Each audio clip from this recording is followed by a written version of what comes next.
What is up, everybody? I am Josh. That is Jason, and that is our guest tonight, David Whitehead. This is Conversations on the Fringe. This is where we talk about the weird, the wacky, the unusual, those things that are on the fringe of conversation to where they expand our mind to different degrees and make us really think about the world and the reality around us. Um, I had some trouble with my mics and stuff like that earlier. I just want to go ahead and make sure everything is rocking. We're rocking and rolling, absolutely rocking and rolling.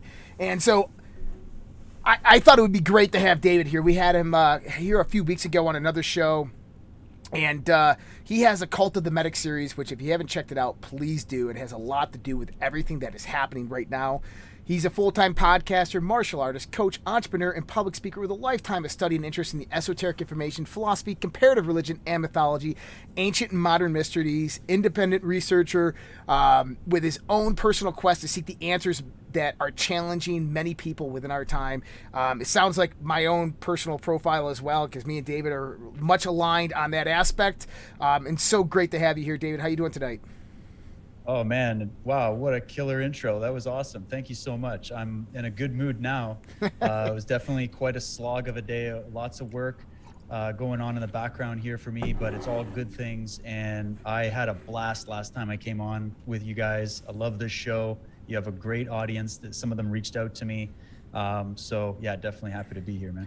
Awesome. Well, I'm glad our audience reached out to you. Hopefully they weren't like, texting you at 2 a.m. and inappropriate photos or stuff. But, hey, I'm joking. It was at a minimum. That's good. So That's good. We're good. Always a little bit of humor, guys. Always a little bit of humor here. So tonight we're going to be talking about transhumanism. Now, this is a topic that we talked about a few times, but this one in particular is going to be to kind of set the narrative for, I believe, Cult of the Medics episode 5 that is coming up next week. That's going to be released. And it has a lot to do with what we're seeing unfold in our reality right now. And I've been researching this topic heavily because it has a lot to do with Agenda 2030. It has a lot to do with things that we've been seeing, Facebook changing the name to Meta, the Travis Scott concert, the satanic symbology. And so, David, feel free to just take this where you want to in the sense of transhumanism. What are your thoughts on this topic? Well, I've realized that it was such a big topic to jump into that I was probably a little bit overambitious, thinking that I could just nail it all down in one chapter of this docuseries I'm doing. But I was able to get a lot in that I'm hoping will be some good breadcrumbs for people that will check it out, that they can help me follow up on it. I'm really just presenting in this series and in this chapter for sure, the current research that I'm doing, the research I've done a long time, some of the research that was brought onto my show by many guests that I've had, and trying to dive into it. I've realized that the subject of transhumanism, just starting with the word and the concept, it opens up a whole ball of wax that I don't think even a lot of people that are very seasoned in this research would maybe expect when you start to put all the dots together. Mm-hmm. And I think it's important we connect the dots on this because I'm going to show that this is what this is all really about. And it's not about, everybody thinks, oh, this is just about the bankers taking over and looting the economy. And, when you really get into the nuts and bolts of this, or with the vaccine, people think, oh, the vaccine's just here to wipe us all out, which there's part of that for sure. But there's also other things going on. And it has to do with what I believe and what some of the scholars that in their research I bring out in this chapter believe, that we're dealing with an ancient, occult, alchemical, apocalyptic agenda. I know that's a mouthful, but that's the best I could sum it up. And this didn't start because of the Great Reset and Klaus Schwab. This didn't start because of Elon Musk and Bill Gates. This didn't start because of that. This goes back to ancient times.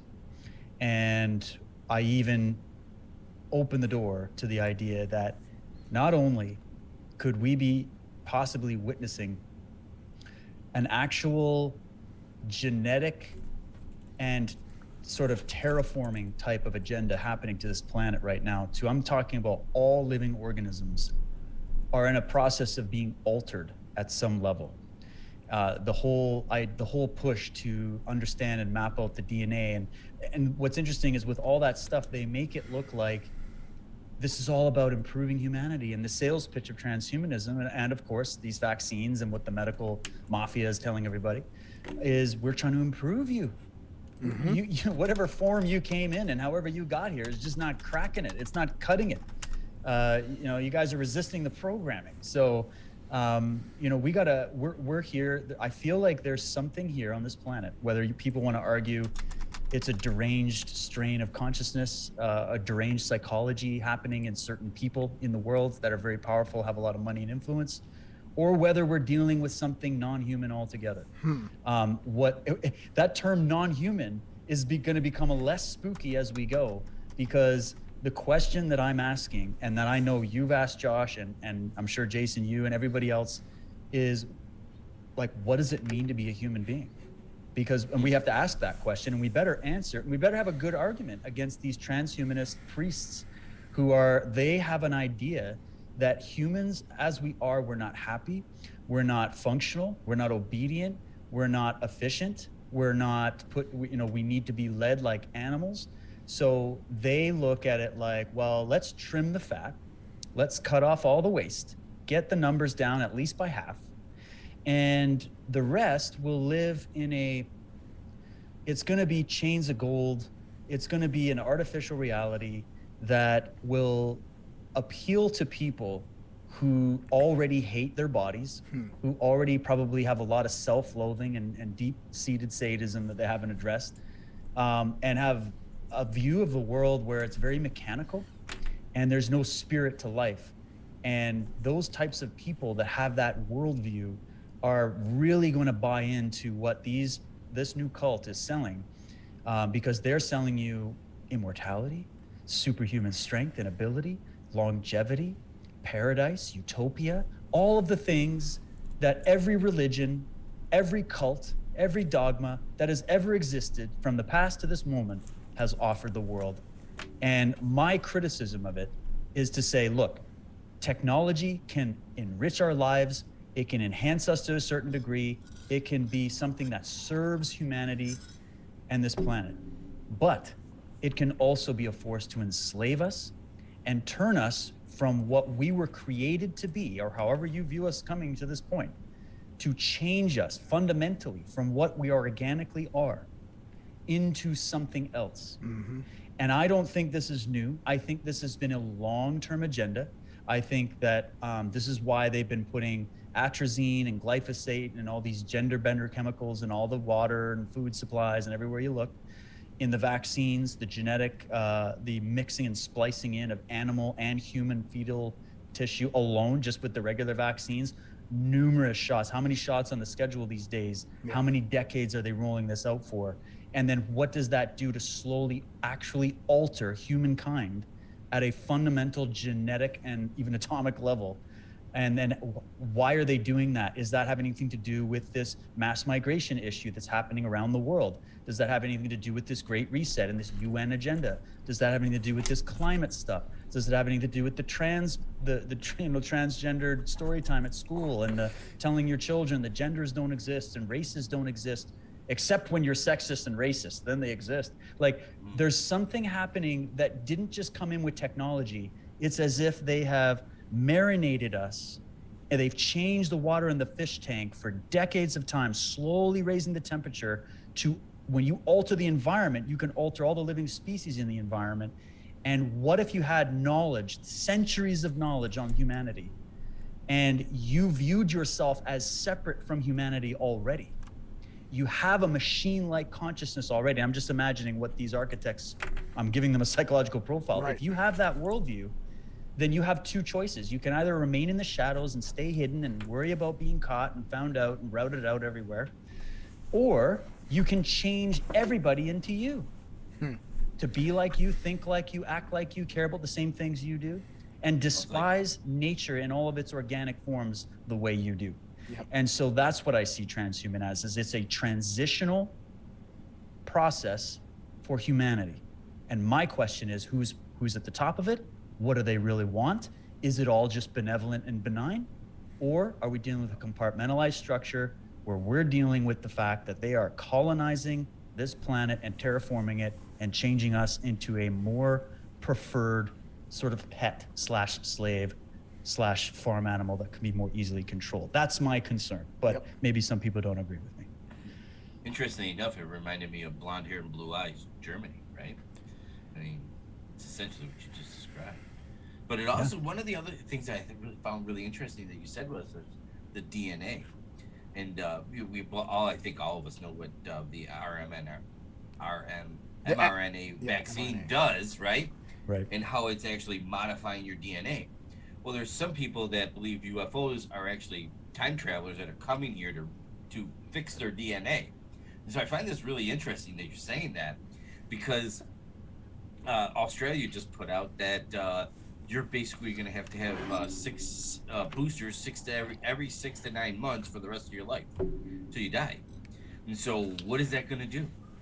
This is really interesting. This is an interesting It is. topic. And did you guys see that testimony from, I keep forgetting this woman's name, Catherine or Karen something. She worked with Pfizer. She came out, I think it was on Stu Peters, and started talking about the graphene oxide stuff. Mm-hmm. I think, Josh, you're trying to get her on your show or something, right? I think we were talking about her. Is it Dr. Maj? I believe so. She's a Pfizer whistleblower, right? She's talking about graphene? Well, Dr. Maj I did, but I know who you're talking about. Right, but right. we've reached out to But a few. you know about that. There's something weird with this, and I know all the Snopes are going to be like, no, there's no graphene in the vaccines, but we know they're planning to put it in. Oh no, it's in there. It's literally in there. We found it on the ingredients list. The Japanese Moderna study actually found the graphene oxide in there as one of the primary ingredients, as long as luciferase and other things like that.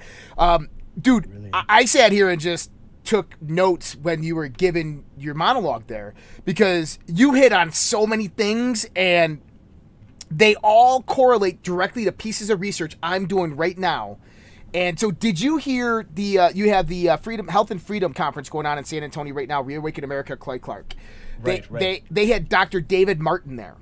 This guy is an inventor, philosopher, he's an entrepreneur, financier, but he was one of the head people that investigated the anthrax vaccine back in the day and brought about the actual lawsuits against the government. This guy has been in this fight for a very, very long time. Now, he said something very, very interesting in this presentation pertaining to Moderna particularly. Do you know how the company Moderna was actually started? No. So Moderna actually started from a NSF, National Science Foundation, grant. And the grant was known as a Darwinian Chemical Systems. And it was a $1.5 million grant, and it was awarded to what now is known as Moderna. Now, the actual write-up of this grant, listen to this, is to alter or change human DNA in a post-apocalyptic world to get back on track with evolution. That's right in there. That's right in there. That was the whole reason Moderna was created. Okay? And this was in the 1990s. This is the whole reason August 12th, 2004, and it looked like it was closed out in 2006. But this is how Moderna was actually created. Their grant came from this Darwinian Chemical Systems grant that was how to manipulate and change DNA in a post-apocalyptic world to get it back on track with evolution. With their view of evolution. With there you go, Darwinian perspective view of evolution. So we have that. Now you talk about creating the utopia. Now, in that same context, we can get into the whole satanic agenda. Now, I think Satanism is a cover. It's much like Catholicism and Christianity today is a cover for the deeper mysteries of esotericism, of who and what we truly really are. Satanism today is a study and a practice. It's a religion, and it really doesn't delve into the true mysteries of what it is. I can get into the esotericism of Lucifer and all this stuff and how this pertains to it. Lucifer is the false light. We've talked about this a few times. It comes from the Athenian cults, the creation of the cult of Minerva. The shining of the false light on Minerva produces Baal. This is where the derivation of Satan comes from, where you're going against knowledge. You're going through ignorance because you have the light in the knowledge, right? But Luciferianism, or Lucifer itself, is the false light of reality, the deceptive world around us. Okay, so if we know that light reflects off of objects, comes into our eyes, this is created in the deepest, darkest parts of your mind, that's Lucifer. It's deception. This is not what's really out there. That's the point of life, is through this process of discovery, we learn what reality is actually about, and we learn about the deception that is being played on us by the refraction and reflection of light and how our body perceives it. This is why the alchemists or the hermeticists, they spent a lifetime of learning how to basically get rid of the conjecture of their own mind on the interpretation of reality, so they could be the perfect observer in nature, and they could utilize natural law to pertain to their environment to truly understand what was happening out there and understand God better. Now, Lucifer is the trick. This is the same thing with Siddhartha Buddha under the Bodhi tree. He was tempted by Maya. Maya is Lucifer. They're the same thing. It's just the illusion of reality. Now, here's the thing. We go into the Gospel of John, the Mark of Beast, right? I started looking at this. I said, you know what? Why aren't we looking at the etymology of these words? The word mark. The word mark. We think it's like a sign or a symbol. But you know, the word mark also means boundary, domain. Okay, a symbol, a sign actually marks a domain or boundary. Now, where is the mark of the beast? We say it's on your hand or it's on your forehead, right? Now, if you go into tarot, what's on your hand? It's the eyeball. It's the third eye. It's always representative of this, right? And so we just had this Travis Scott incident, had massive satanic symbology. They're going through the mouth of Baal into the concert. They got the Leviathan cross that they're actually sitting on. So it was interesting. They said it was an upside down cross, but if you looked at it at the beginning of the stage, there was 8 flames. The 8 flames represents the infinity symbol as the head of the Leviathan cross. And you go back and you have the one part of the cross, and then you have the stage as the second part of the cross. So it's actually the satanic cross, the Leviathan cross. So you have massive satanic symbology in this. Well, the number 8 was really pertinent to this. The video of the song he was actually playing when all the people started dying. Okay, if you go to the music video, he's wearing a Pearl Jam shirt with the infinity symbol on it. It's the Eye of Sauron, right? No way. So it's an 8. 8 people I died, haven't done the 8 deep flames. dive, and this is great because I got the basics of it. I saw, but I actually haven't dove into it yet. So thanks for bringing this down for me. Yeah, this is good. Well, so this is the thing. The number 8 symbolically represents beyond nature. So God was perfection within 7. Beyond nature was represented by 8. This is why infinity comes on, because everything else is beyond nature. Beyond nature, the sun also, Josh. The symbol of 8 is also correlated to the sun. Yep. So if we're talking about a sun cult, like a dark sun cult, the analemma. Interesting how they'll flash that up. The analemma, for those that don't know, is if you know astrotheology pretty well, the sun, if you watched it every day of the year, throughout the sky at noon, it would form a figure 8 through the sky, and that's known as an analemma. And this is where the context of the number 8 pertaining to the sun, the solar gods, so forth, comes from. But this is where it gets interesting, David. And so he's talking about going to the other side, going into the world, and they call it astral world. Astral world. Astral, stars, heaven, right? Heaven world. Or astral, spirit body, right? Your soul is going into another world. The shirt that he was wearing had 8 characters on it, and they're all going through this portal dimension. They're going from blue with no spikes on their head to red with spikes on their head. Blue blood to red blood, right? Okay. Interesting. So here's the key. Is a week before this, Facebook announces they're changing their name and they're creating the metaverse. Well, Meta's number Microsoft also is making their version of Meta. That's right, and Meta is symbolically represented by what? The infinity symbol, 8.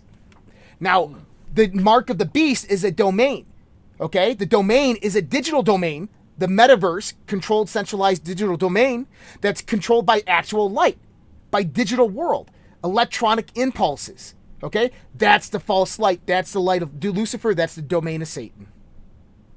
That is transhumanism. This is blowing this, and that was so well. I hope you guys took notes. That came out quick, and that was awesome. And Josh, you really know your stuff, man. Like, the one thing I can think of is just to let people just imagine this, okay? Let's just call them the dark magicians, okay? Mm-hmm. We're gonna call them the dark magicians for the show, if that's okay. I will, anyways, because that's what they are. They never created any of this stuff. So all this stuff that we talk about with symbolism and Satanism and Luciferianism and this ism and that ism and these ancient cults and Atian, Sesnes, sun cults, and like these people didn't invent any of that stuff. What real dark magic is it's a process of co-opting what already does exist. Mm-hmm. It's a process of manipulating nature. So nature would be the truth. It would be the knowledge of the truth. It would be the knowledge that you gain from the greatest teacher, which is nature, right? And you have an inner nature that was given to you to correspond to the external nature. They exist on the same spectrum at different wavelengths. And as the great philosopher Schelling said, nature is spirit and spirit is nature. So if we know that, these people didn't invent any of that. The creator, or whatever force we want to call that, did. What they have to do is manipulate what's already in existence and bend it to their will. So true magic, in my reading of it, magic, alchemy is a school of magic. I get into that a little bit in this chapter. And there's a pro and con, right? Because there's nothing evil about magic. There's nothing evil about alchemy. There's nothing evil about upside down pointing pentagrams. Okay, nope. There's symbols. It's us. We project onto it, pull from it, and then reproject it back. And that's how we create reality. We take in, process, and we put it back. Okay. So what they did is they co-opted this knowledge. They co-opted these ancient mystery traditions. These Masonic, there was nothing evil about Masonry back in the day. What is a Mason? It's a builder. Oh, what are you building? And what knowledge are you using to build it? And what's the intention behind it?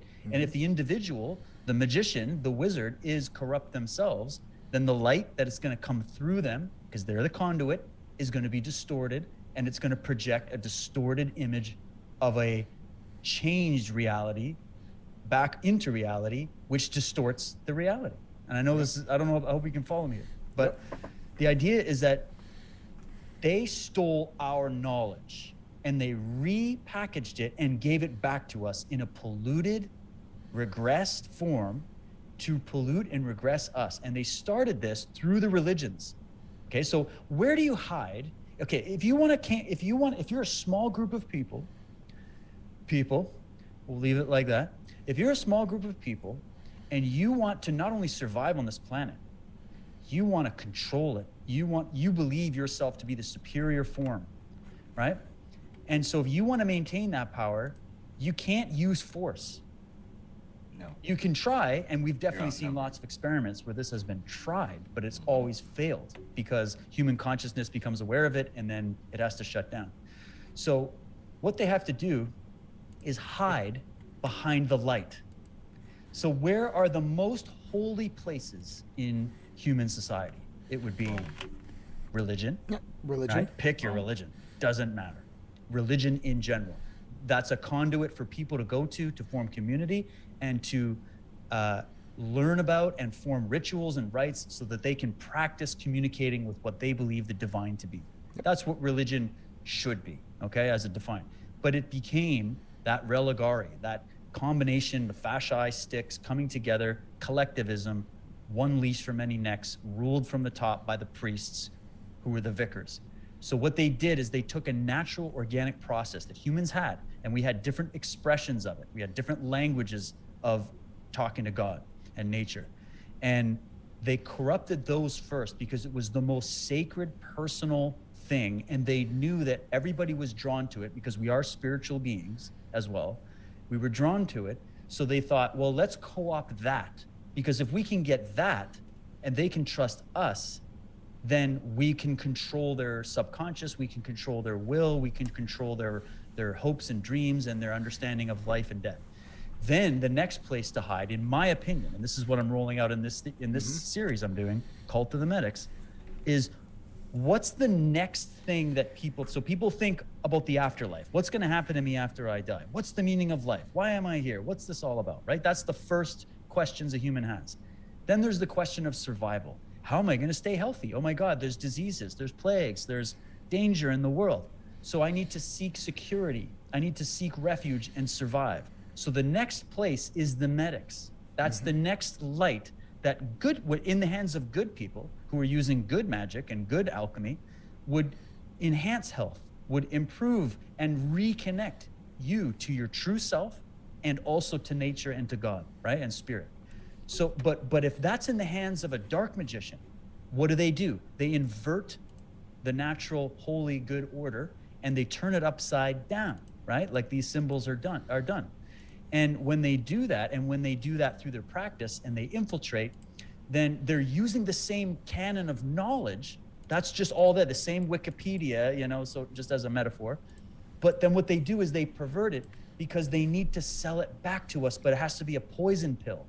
So they take something good and holy, like, yeah, we need doctors, we need a health system, we need good caring nurses out there to care for the sick, the needy, the dying, and the oppressed, you know, we need those people.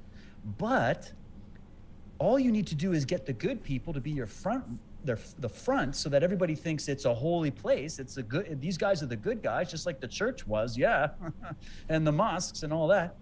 Now, this is the new church, is the scientific cult, which one of the extensions of the scientific cult is the medical field, and also is, now we're getting into cybernetics, gene editing, human enhancement, transhumanism, and they're all legs and branches from this central cult that is really dominating and controlling what's ours and twisting it, distorting it, giving it back to us. So then when we take that twisted, distorted, whether it's chemical injections or drugging or ideas or whatever, we then take it in and project it back out. And that's how they use us and their alchemical, magical, let's call it a ritual. They use us in that to create and build the world they want. That's right. Not the world that would organically happen if good, moral, strong people were at the helm of our institutions, our states, etc. So when we're talking transhumanism, we're not just talking about some robotic arm extensions for people that lost their arm, or a couple little heart things that'll help your heart beat, or brain implants, okay, whatever. Like, we're talking altering the human species so that it's more suitable for, well, now we have to speculate and we have to learn, what have they actually said? What have they actually done? What's their track record? What do they really want, you know? Wow, Dave, you just like made me go through like all of the history that I know. Like, I just went and was like, okay, were the Crusades, what was the Crusades, right? Was the Crusades the people doing the right thing, or was this the people doing the wrong thing? Was the Bit of both. was the betrayal of the Knights Templar a good thing or a bad thing, right? Like, who's really the good guy throughout history? Who's really the bad guy? And are we on the right side right now? Is that history even Holy real? shit. Well, there you go. And thank you guys, because those are the questions that are healthy. And I could give you an opinion on those questions, But we but don't really, you've just asked, Jason, you've just asked the question that everybody needs. And I ask people, I'll share my opinion, but those questions are extremely vital. Like, we have to think about it like this. If you think your news is fake, what do you think about your history departments? Okay? Yeah, well, who wrote history? Really? Who winner. wrote it? The winners of the war. The winners of the war. Exactly. So then you go, all right, if you want to talk about the Knights Templars, you've got the physical knights that, what do knights do? They're not, historically, sadly enough, as much as we like them to be, they're not independent, autonomous beings that think for themselves and fight for freedom and rescue the damsel. They protect there are the monarch. those, I guess, sort of cases. I don't know. It's mostly mythology. But the reality is that knights follow orders. They work for somebody on behalf of some monarch, some king, some pope. That's what they are. Now, the sleight of hand that my colleague and friend Michael Tessarian, who I'm going to try to help get you on this show, I think it'd be good. That'd be awesome. He tracked this down and looked at it from the perspective of, well, what about we remove the idea of the knights, right? The physical knights that went and fought out. These guys were knights, and they don't have time for all this other magic and stuff. They're out there fighting. They're out there mastering the art of war. They're working for somebody.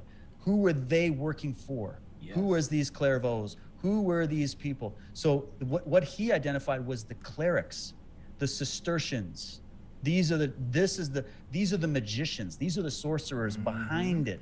These are the guys that the Templars bring all the wealth back and all the knowledge that they sequestered from the Far East and the Eastern Illuminati groups and families over there when they made those deals during the Crusades. When they made those deals, it wasn't just these Knight Templars that became the most powerful empire, the world's first international bankers or whatever. It was the movement behind them. Now, the sleight of hand is that they're like, okay, well, the Knights Templars, they rebelled against the Catholic Church. So there's nothing Catholic about Templarism. Right. But that's the lie. Because here's the thing, Protestants, Catholics, you're talking surface level. You're talking a performance for the masses. It's the same as all the religion. They developed these dark Jesuit wizards invented both of them. Yep. And supported both of them, and supported the Tudor dynasty and the Pope in Rome at the same time. Just like the bankers financed Hitler, Stalin, and other forms of socialism simultaneously to see which one would work the best for control, right? That's how I see it. But I'm a conspiracy theorist, so whatever. But here's the thing. The reason why I'm a conspiracy theorist is because I've studied history and human psychology, and I've looked at the history of ritual dark magic. It's been used in ancient times. It's not that Mickey Mouse crap that you've been brainwashed with by Disney.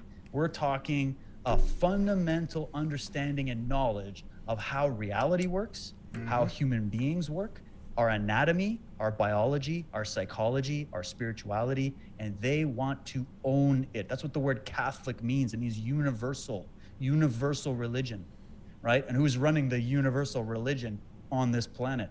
Who are they working for? Who are they answering to, right? So my thing is, when we're talking Templars, you're going to see in Templarism, all they did was take on the ancient Egyptian, Atonist, Setionist, Ominist, the whole thing, the Hermetic, the Gnostic. They brought it all under their own banner. They remixed it, and they created their own cult. That's right. And it wasn't the knights that were out there sword fighting and taking over villages. They were working for these cultists, these priests, these Cistercian clerics. The black nobility, they the held Phoenicians. the black magicians. Yeah, they held the knowledge. So everybody's like, where's the Templar treasure? It is in France? Is it in Portugal? Is it in Spain? The Templar treasure built the modern world. The Templar treasure is not just money, all right? It's the knowledge of masonry. It's the knowledge. Look at your cities. They're all built. Look at Washington, D.C., built top to bottom by numerical, astronomical calculations and mathematics. Who knows that science? The masons, the builders. Right. Now, are all masons bad? No. Most of the lower degrees have no idea what the hell's going on in the big lodges in England, right? And the big lodges in Scotland, in Ireland, they don't know about that stuff. So when we see, and so that's why when people go, oh my God, I saw an all-seeing eye, it must be evil. Well, not in the right hands. That used to just be the eye of providence, talking about the single eye and the connection you have to God. But when they use it, that's a sigil. That's a code that says, hey, we're the ones that run the world. We're working on behalf of the divine. Come to us. You actually have a cross correlation there. You actually have a cross correlation directly to the Knights Templar going into the Setian cult, the Amon cult, and so forth in ancient Egypt, and pulling out the worship of Akhenaten and Ra, the sun god, because the derivation of the Eye of Providence actually comes from the splitting of the brain and the center of the pineal gland and the structure of the pineal gland, which was the sense of source, the connection back to the sun god Ra. And Eye of Providence was created, symbolically created, derived from that context of the Eastern philosophies. And when you're getting into this, the dark magicians, one thing is, we've talked about this before, but it's natural law, is they have to follow this derivation of natural law. They cannot violate natural law because then you have circumstance and karmic action that comes about. And so you just said it perfectly, is they utilize our ignorance against us to utilize us as this progenitor of magic into the world to have us actually create the world that they want through our own ignorance, through the suppression of knowledge. That's dark magic. Boom. You couldn't say it better. That should be the definition in the dictionary. Yeah. And it's a thieving process. So, look at it like this. Study the movement of empires and tell me there's no conspiratorial action in history.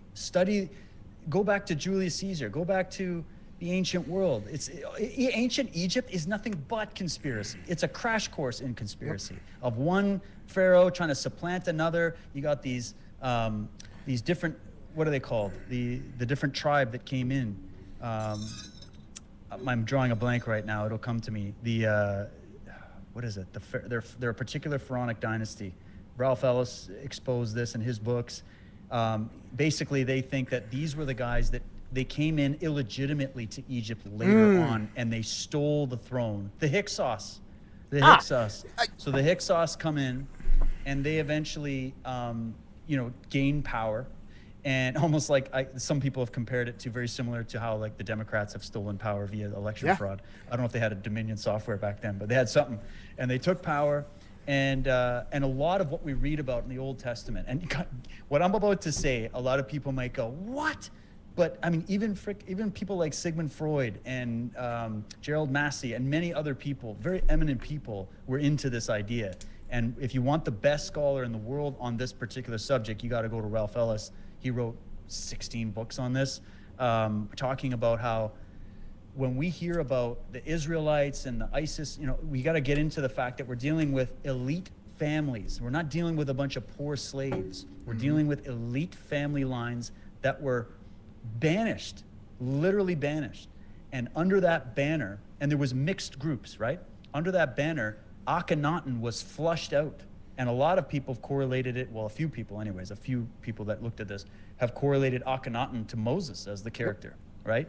And so that's blasphemy. You can't even talk about that. But I don't care about what, all I care about is what's the truth, right? What's the truth? And if I'm wrong, I'm wrong. But I just think that's an interesting theory, because when you plug it into the knowledge in these, I'm talking advanced elite Masonic fraternities, okay? And I've spoken to some of the good ones that are on the inside. And a lot of them will tell you, off air, that at the higher levels, there's definitely some really dark, fishy things. I even know guys that are contractors where I live that are being recruited into these Masonic lodges specifically because of the connections that they have in building.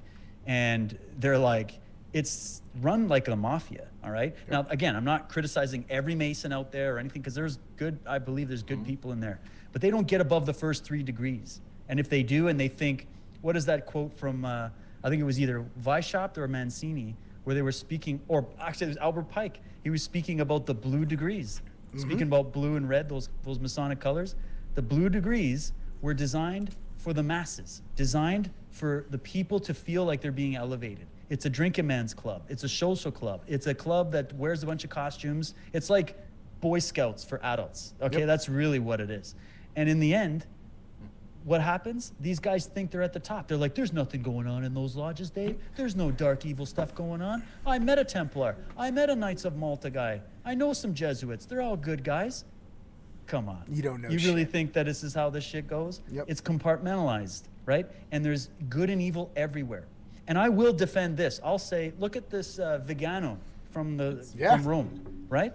He comes out and he's blowing the whistle on what he calls, and this is brilliant, he calls it the deep church, because you got the deep state, of course, which is the new fancy word everybody loves, because they can't use the word Illuminati, because that's all this is. It's just, and you said it earlier, Josh, what the Illuminati is. It's the using the light as a weapon to blind you and conceal what's really being hidden. It's a false light. But anyways, these Illuminists, let's call them Illuminists. They're part of this cult, the Illuminist cult. They are that's the real state. But what you have is a political leg, a banking leg, a technological scientific leg, a religious leg, and it just keeps, it's an octopus, right? So deep, when Vigano's calling it deep church, he knows full well what I'm talking about. He probably knows it better than me. But here's the thing. He's speaking to you, the masses, who have been programmed by Hollywood for a long time. And I was impressed to see a Catholic priest from the Vatican. Archbishop. Bishop, actually. Yeah, he's a bishop. Come out and say everything you and I have been talking about, Josh, and you too, Jason, about this great reset. He warned Trump. Trump knows. So whatever's going on with Trump knows. He knows what's up. So let's see what happens.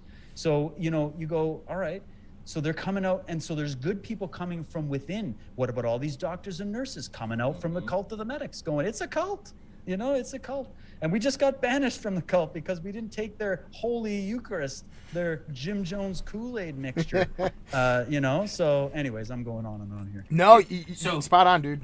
Good. Yeah, I mean, dude, I got so many questions.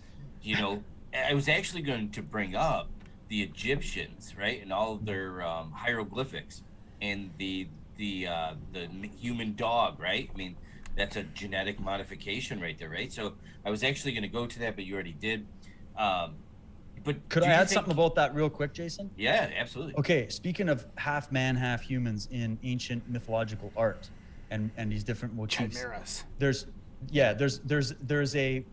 kind of 2 schools of thought that I've come across. And I think they're both true. So one looks at it very esoterically and symbolically and gets into, well, that's just an artistic rendering of man of slowly evolving in his consciousness from an animalistic type to a more enlightened type, or it's a symbol for this or that, or it's a symbol for the change of the seasons. Everybody under the freaking sun has their interpretation of what those hieroglyphics mean. Okay. And that's where I start to laugh. And I go, did you ask the people that actually created this shit? No. So, we've had a few people get close, but I think we're all far off on reading symbolism on that. But there's been some good guesses. And the other school, so one is the esoteric symbolic rendition of all these animal, half man, half animal symbols mean, is just talking about mythology and stars and consciousness. Okay, there's probably that element. But what if there's another explanation that we're talking about some actual labs where genetic alterations were taking place and they were creating chimeras and hybrids? Mm-hmm. I mean, it's throughout all the literature, the hybrids, the half demigods, half man, half god. What are we really talking about with gods? Come on, can we grow up already? Are we talking about a bunch of fantasy fairies up in the spiritual 17th dimensions? Or are we talking about something that has physicality and spirituality just like we do? And that might know something about genetics. And there might be something spiritual and magical and alchemical about it. So before science and before chemistry, there was alchemy. Now I'm kind of blowing a little bit of a giveaway from my chapter, but it's okay, we can do it. One of the things I get into is a really, really deep look into alchemy, and we're trying to get at a dark alchemy, okay? Mm-hmm. What's that? Well, transhuman. What minerals are computers and microchips and all that made out of? What earth mineral is that made of? Silicon. That's what we call it, Silicon Valley, right? Mm-hmm. Well, silicon is made, it's like, I think it's close to something, there's like 90% of the earth minerals have a silicon type nature to them, and they can be used for many different things. So all the sands on the beach. All the sands on the beach. So like, think about it like this, like it's almost the same. It's almost as abundant, if not more abundant, than oxygen on the planet. And quartz. It's the next biggest thing. Quartz. Right. Quartz, exactly. So when we're talking the possibility of ancient advanced technology, I'm not saying that they're using laser beams and, I mean, who knows, but I'm not saying that. The technology they used was much more elemental than what we use. Mm-hmm. But we're still using the elements, aren't we? The silicon is minerals in the earth. And in alchemy, that would have been compared to the people that worked in that department would have been the mineral man, the person who had gone through the mineral evolution of knowing how the mineral level of the earth works, mm-hmm. and how there are many minerals that you as a human being need to absorb in order to survive. We get that from nature, etc. Right? There's minerals in your body. And these would have been the guys that broken up iron and figured out steel, right? Totally. Metallurgy, yeah. And metallurgy shouldn't even exist. The metallurgy, right. Think about just how complicated that process is, and how some caveman went and banged himself over the head one day and went, oh, let's try to make some metal. I don't know. But I think there's a bigger science here. So in the lore of alchemy, mm-hmm. they say, well, alchemy is about turning lead into gold. And that's just ridiculous, because the true alchemy was known to be an internal alchemy that had to do with your consciousness and your spirit. Yep. So it had to do with turning a dumb person into a smart person. It had to do with being, it's really about the process of knowledge and learning how to basically turn your mind into the gold. And there's an old alchemist saying, I can't remember the Latin phrase, but it's our gold is not the normal gold, or not the popular gold. Yeah. So they're not talking about physical gold, melting it and turning it, or turning something into gold. They're talking about the inner gold, the spirit, the spark of light that you are, the photonic energy that lights up your eyes and animates your body with what we call spirit or spire, which is photonic light. And so they understood this process. And so let me just say this. Think about transhumanism after what I just told you. Listen to what these dorks are saying, what they want. These Kurzweils, these Zuckerbergs, these Schwabs. What are they saying they want? They are trying to achieve, through an alchemical mineral silicon process, they are trying to alchemically alter man. Mm-hmm. They are trying to change lead, in their view, into gold, which is what they view gold to be. Transmutation. Which is a robot that is easily controlled and has a control switch somewhere, because we just can't have these free-minded, freedom-loving William Wallaces running around because they keep messing up our plans. Damn, bro. Man, this is good. Well, So- you know what it is, guys? I'm just literally throwing the ball up, like I throwing love the it. ball out there. That's what I came up with. I'm just letting you talk. I could mean we could do 10 hours on this, but I'm just gonna let you Dude. talk. Does it make sense to you, Josh? Oh, no, Does that make sense? I've been This studying. makes a ton of sense. I think. I'm sorry, Josh. Go ahead. No, I've been studying alchemy for well over 25 years. So alchemy, Hermeticism. I would identify as a Hermetic, right? Right. So this is my world, and everything you said is spot on. Now, when I got into alchemy and Hermeticism, I went to the Hermetic Order of the Golden Dawn. I went to the Gerald Masseys, to the Eliphas Levis, and I said, you know, what is going on? What is all this about? And they give me a book on ritual magic, and they want me to do a lesser banishing ritual. You know, they teach me all these things, and I'm like, there's something wrong with this. This doesn't make any sense. And so I start doing a lot of deeper investigation. This is around the time that our grandfather left the Freemasons. He was a Mason. He left, and he said, they're a bunch of Satanists. It's all a bunch of bullshit. And so I start looking into it. I'm like, well, what's going on here? And you start realizing exactly what you're saying is you do your history. And around the year 1730, about 1600 to 1730, the plan to start infiltrating secret societies around the world, including the Masons, started to come about. Now, one of the last ones that was infiltrated was the Hermetic and the secret societies of the sacred knowledge. Now, the Hermetics, or these teachers, these magicians, if you want to call it that, they are spread throughout the world. They carry the torch of this knowledge, but they were infiltrated and they were destroyed.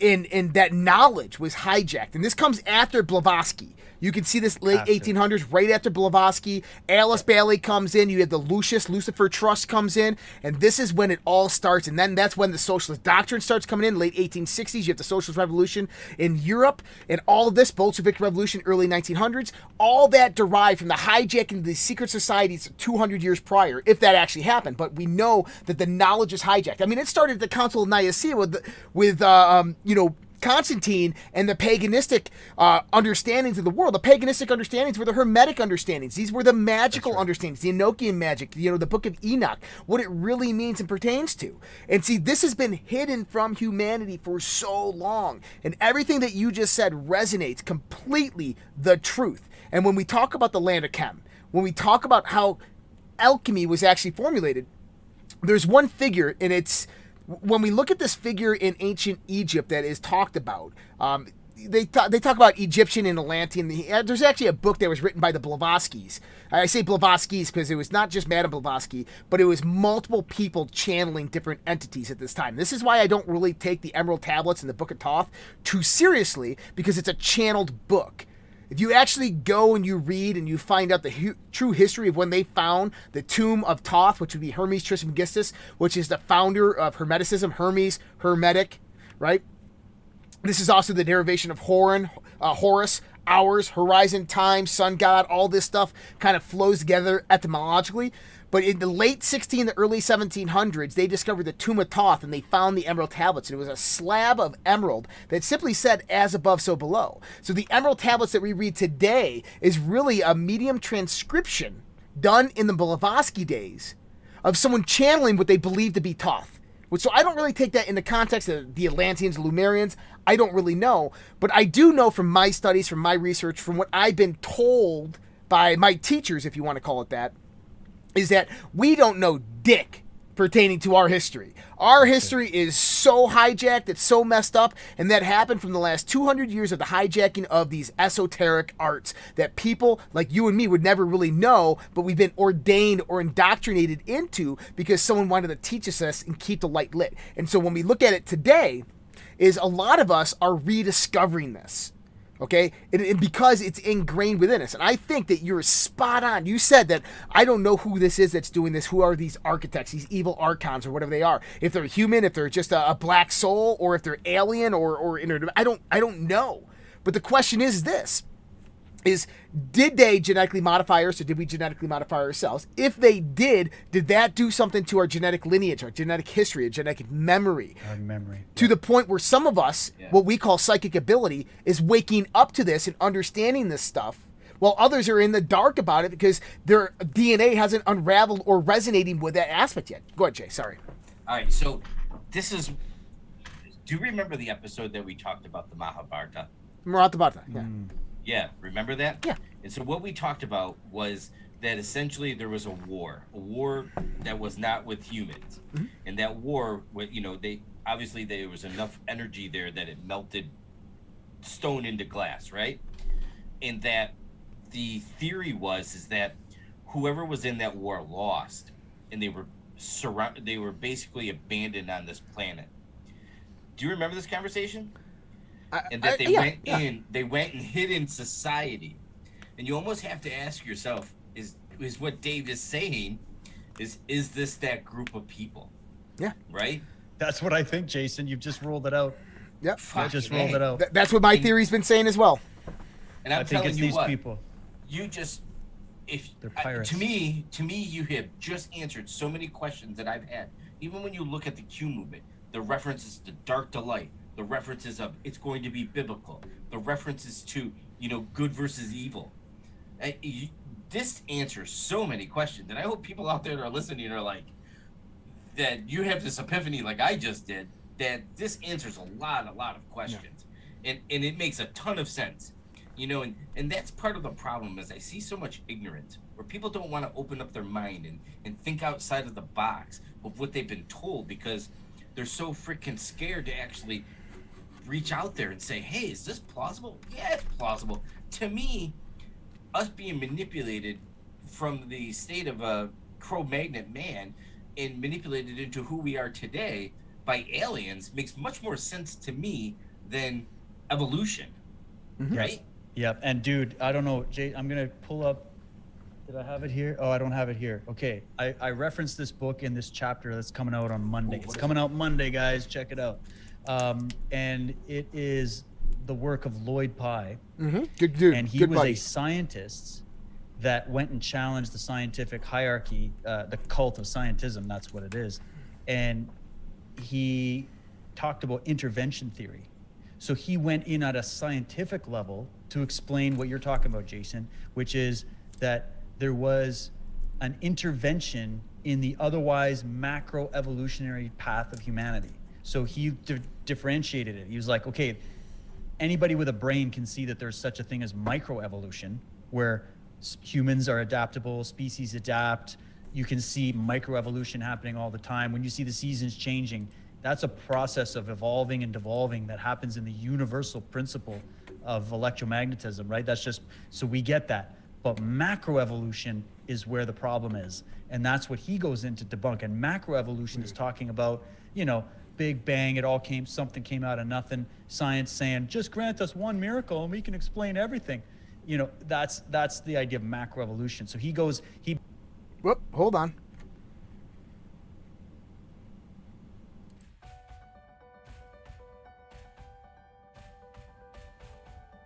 Hey guys, Josh here with the Red Pill Project. I wanted to talk to you about My Patriot Supply. They're the #1 preparedness survival company in the United States of America. And they have everything that you're going to need in the advent of a natural disaster, a cataclysm, or whatever the heck might happen. Listen, Sleepy Joe and his commie cronies in Washington, D.C., they're doing some pretty crazy stuff. We don't know what they're going to do next. The global elite, they've thrown this world into a state of chaos. From the pandemic to the vaccine to who knows what's going to happen next. Anything from the global economic collapse, supply chain disruptions, to food chain shortages. We're seeing it all, and we know something is coming. With the holidays coming about, I want to be prepared in case something does happen so I can take care of my family. And I know you feel the same way. This is why I use My Patriot Supply. And guess what? They got everything that you need, from Alexa Pure water purification to survival gear to long-term food storage that can last up to 25 years in your pantry. If you want to go check them out, please visit redpills.tv/patriot. Again, that's redpills.tv/patriot. And also, don't forget, let's go, Brandon.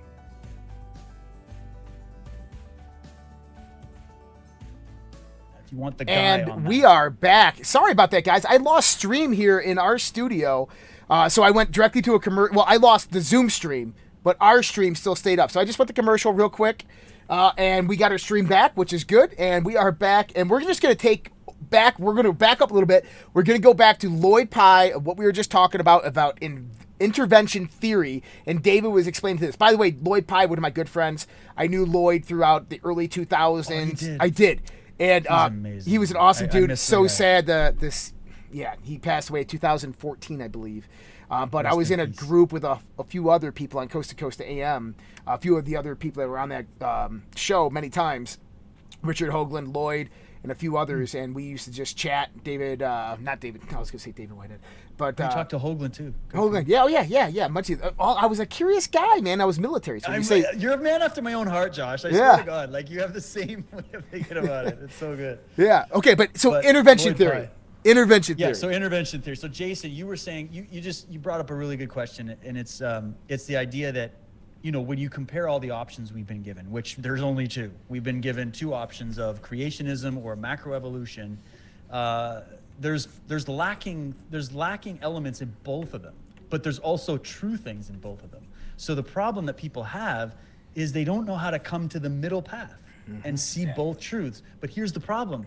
If you take the truths that you can validate and prove and that make logical sense to you, and you put them together from both of those schools, you are actually going to deviate from both of the ending points of those theories. And you're going to deviate to a different theory. And that theory is intervention theory.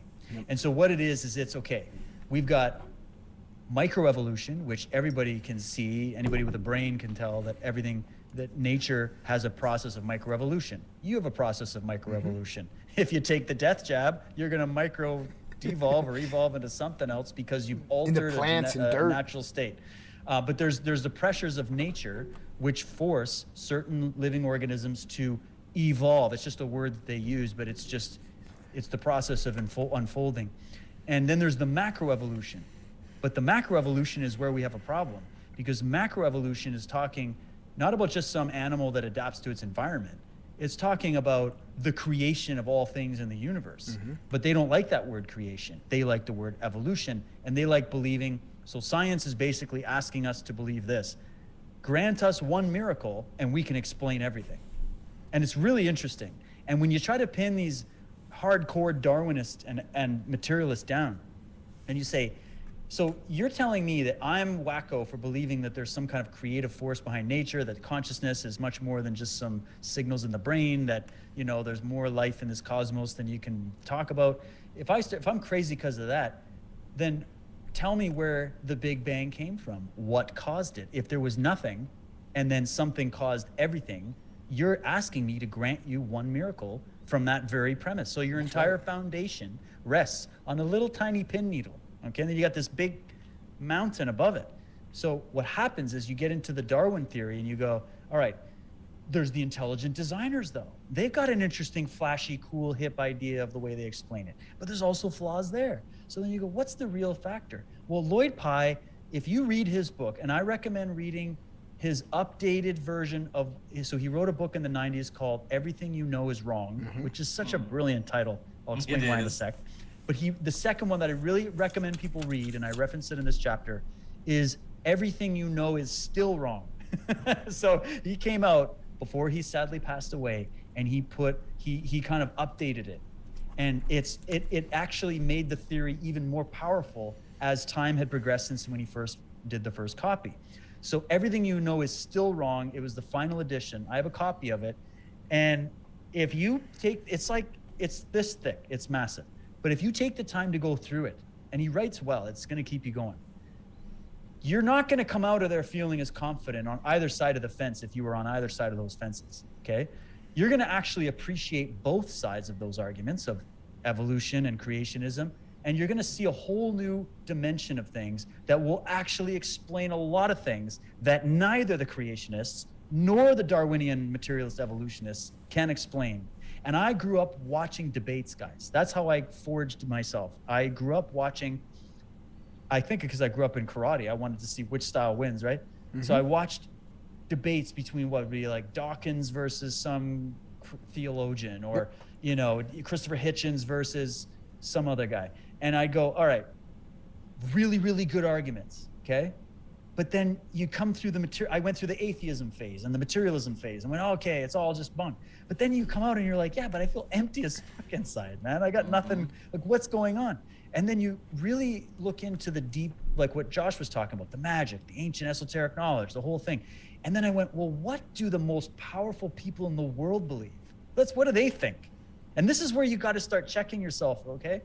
The most powerful people in the world come from the mystery occult tradition, and they've got loads of flavors of intervention theory woven into their ideology. Mm-hmm. What you're actually getting in religion is a mythologized version of intervention theory. That's it. So if you take the Bible and you understand that, as the Masons say, you've got the exoteric, which is the surface level, which is what you're reading in English when you open the book and you go to chapter 2. That's the exoteric version. That's what your brain sees. But there's the esoteric version, which is what we would call the subtextual meaning. And then there's all the books that they kicked out of the Bible, the Council of Nicaea. We don't know how many they've got hidden in the Vatican warehouses or whatever. So if you have the keys of knowledge, if you understand symbolism, etymology, and iconography, mm-hmm. you can decode what's at the top level of these Masonic, Templar, Jesuit orders and what they think. And what they've done is they actually have pillaged all these different traditions and histories. They've got the archives, and then they've remixed different brands of pieces and shards of that canon of knowledge. They've remixed it and given it out to the world.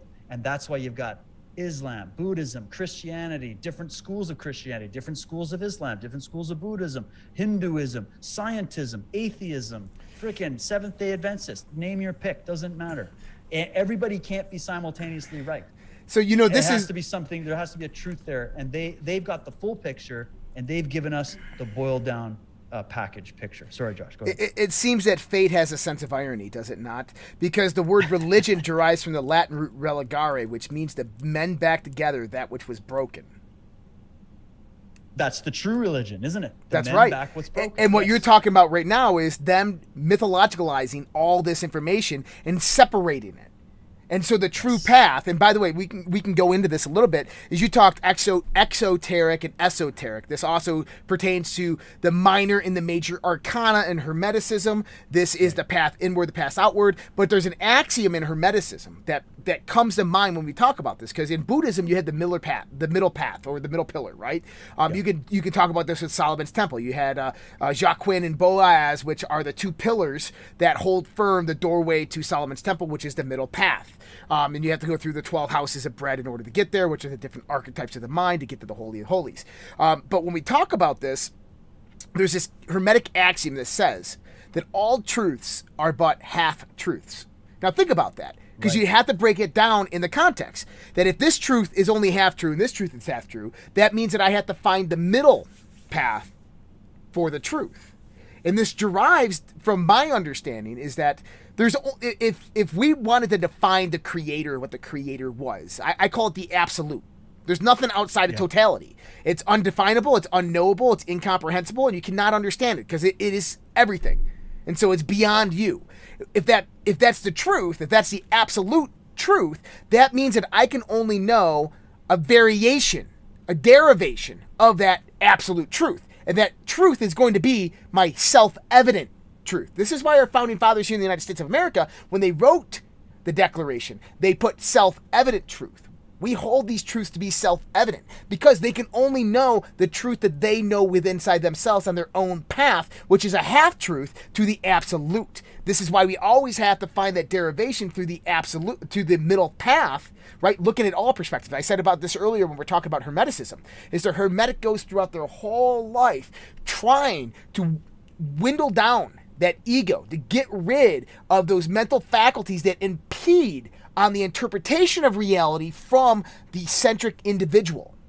And instead look at everything in a holistic perspective.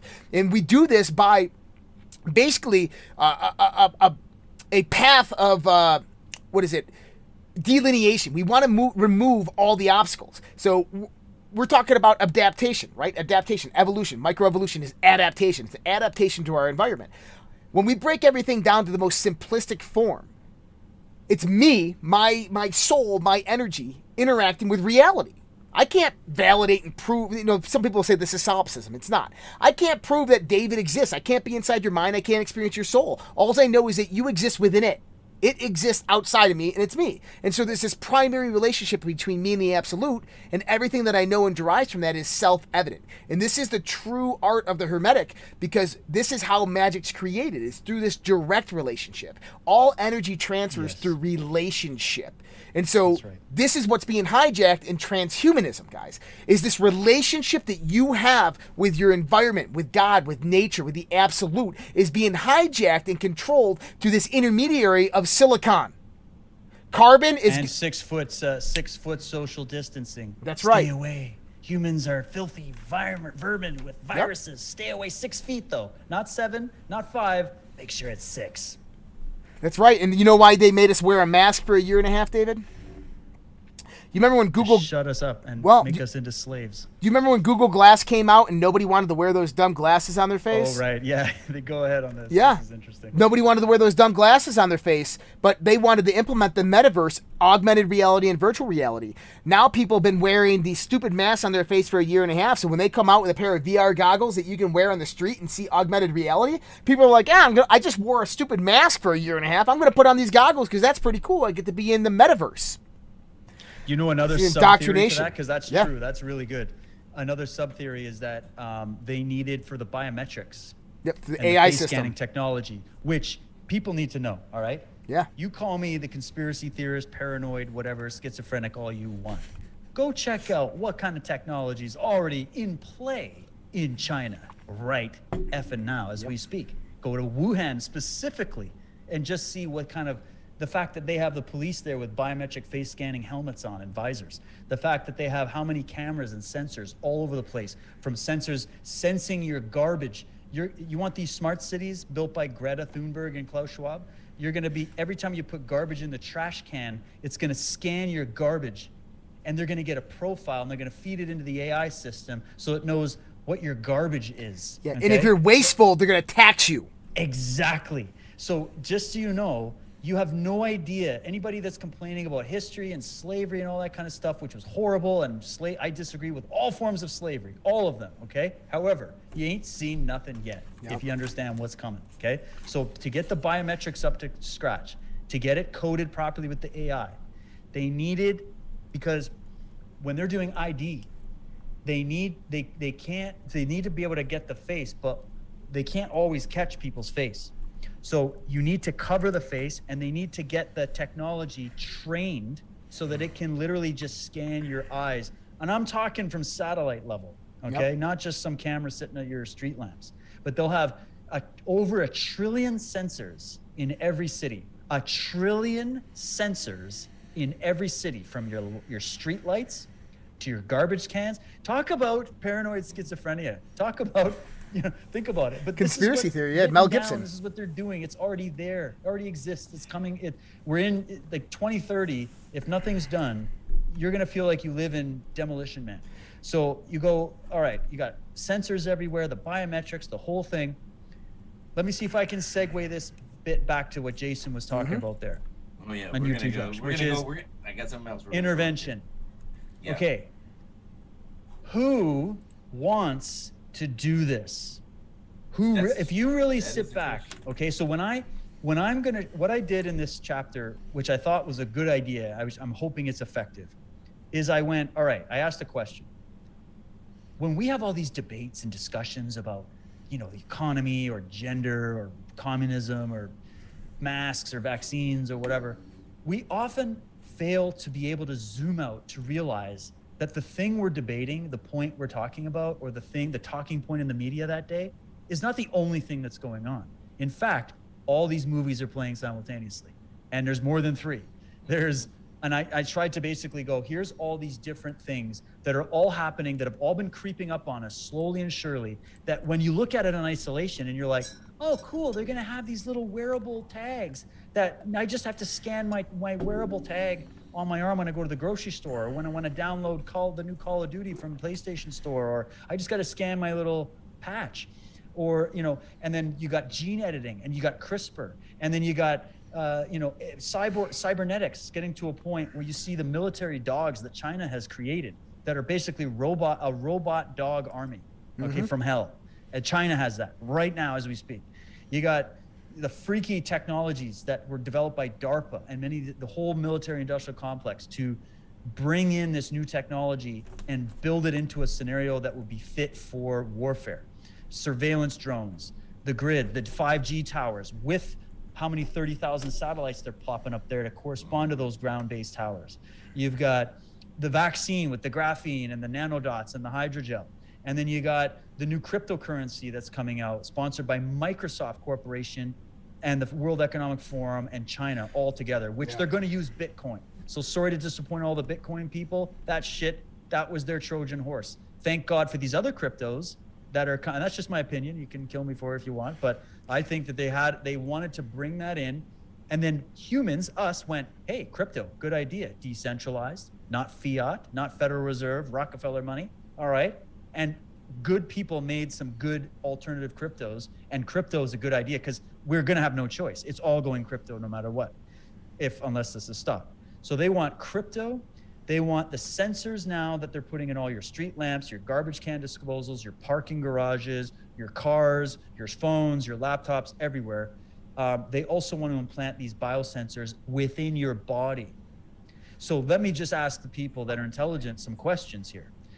Why are they forcing an experimental vaccine, not just one, but how many doses have people taken in just under a year, for crying out loud? Like 3 hours. And they trust these people? What are they trying to get? What are they so committed? Are they really that committed to saving your life? These people that have written 500 million people left on the planet in stone? You think they care about you and saving you from some 99% survivable virus? Sorry, I'm going on a tangent. Jason, hit me. But you're going to trust Pfizer. Pfizer had the largest fucking settlement for distributing pharmaceutical drugs and making people addicted to them, right? Codeine. The largest criminal fine in human history, man. $21 billion. And somehow you trust these people with a vaccine that has no science behind it to say this is good?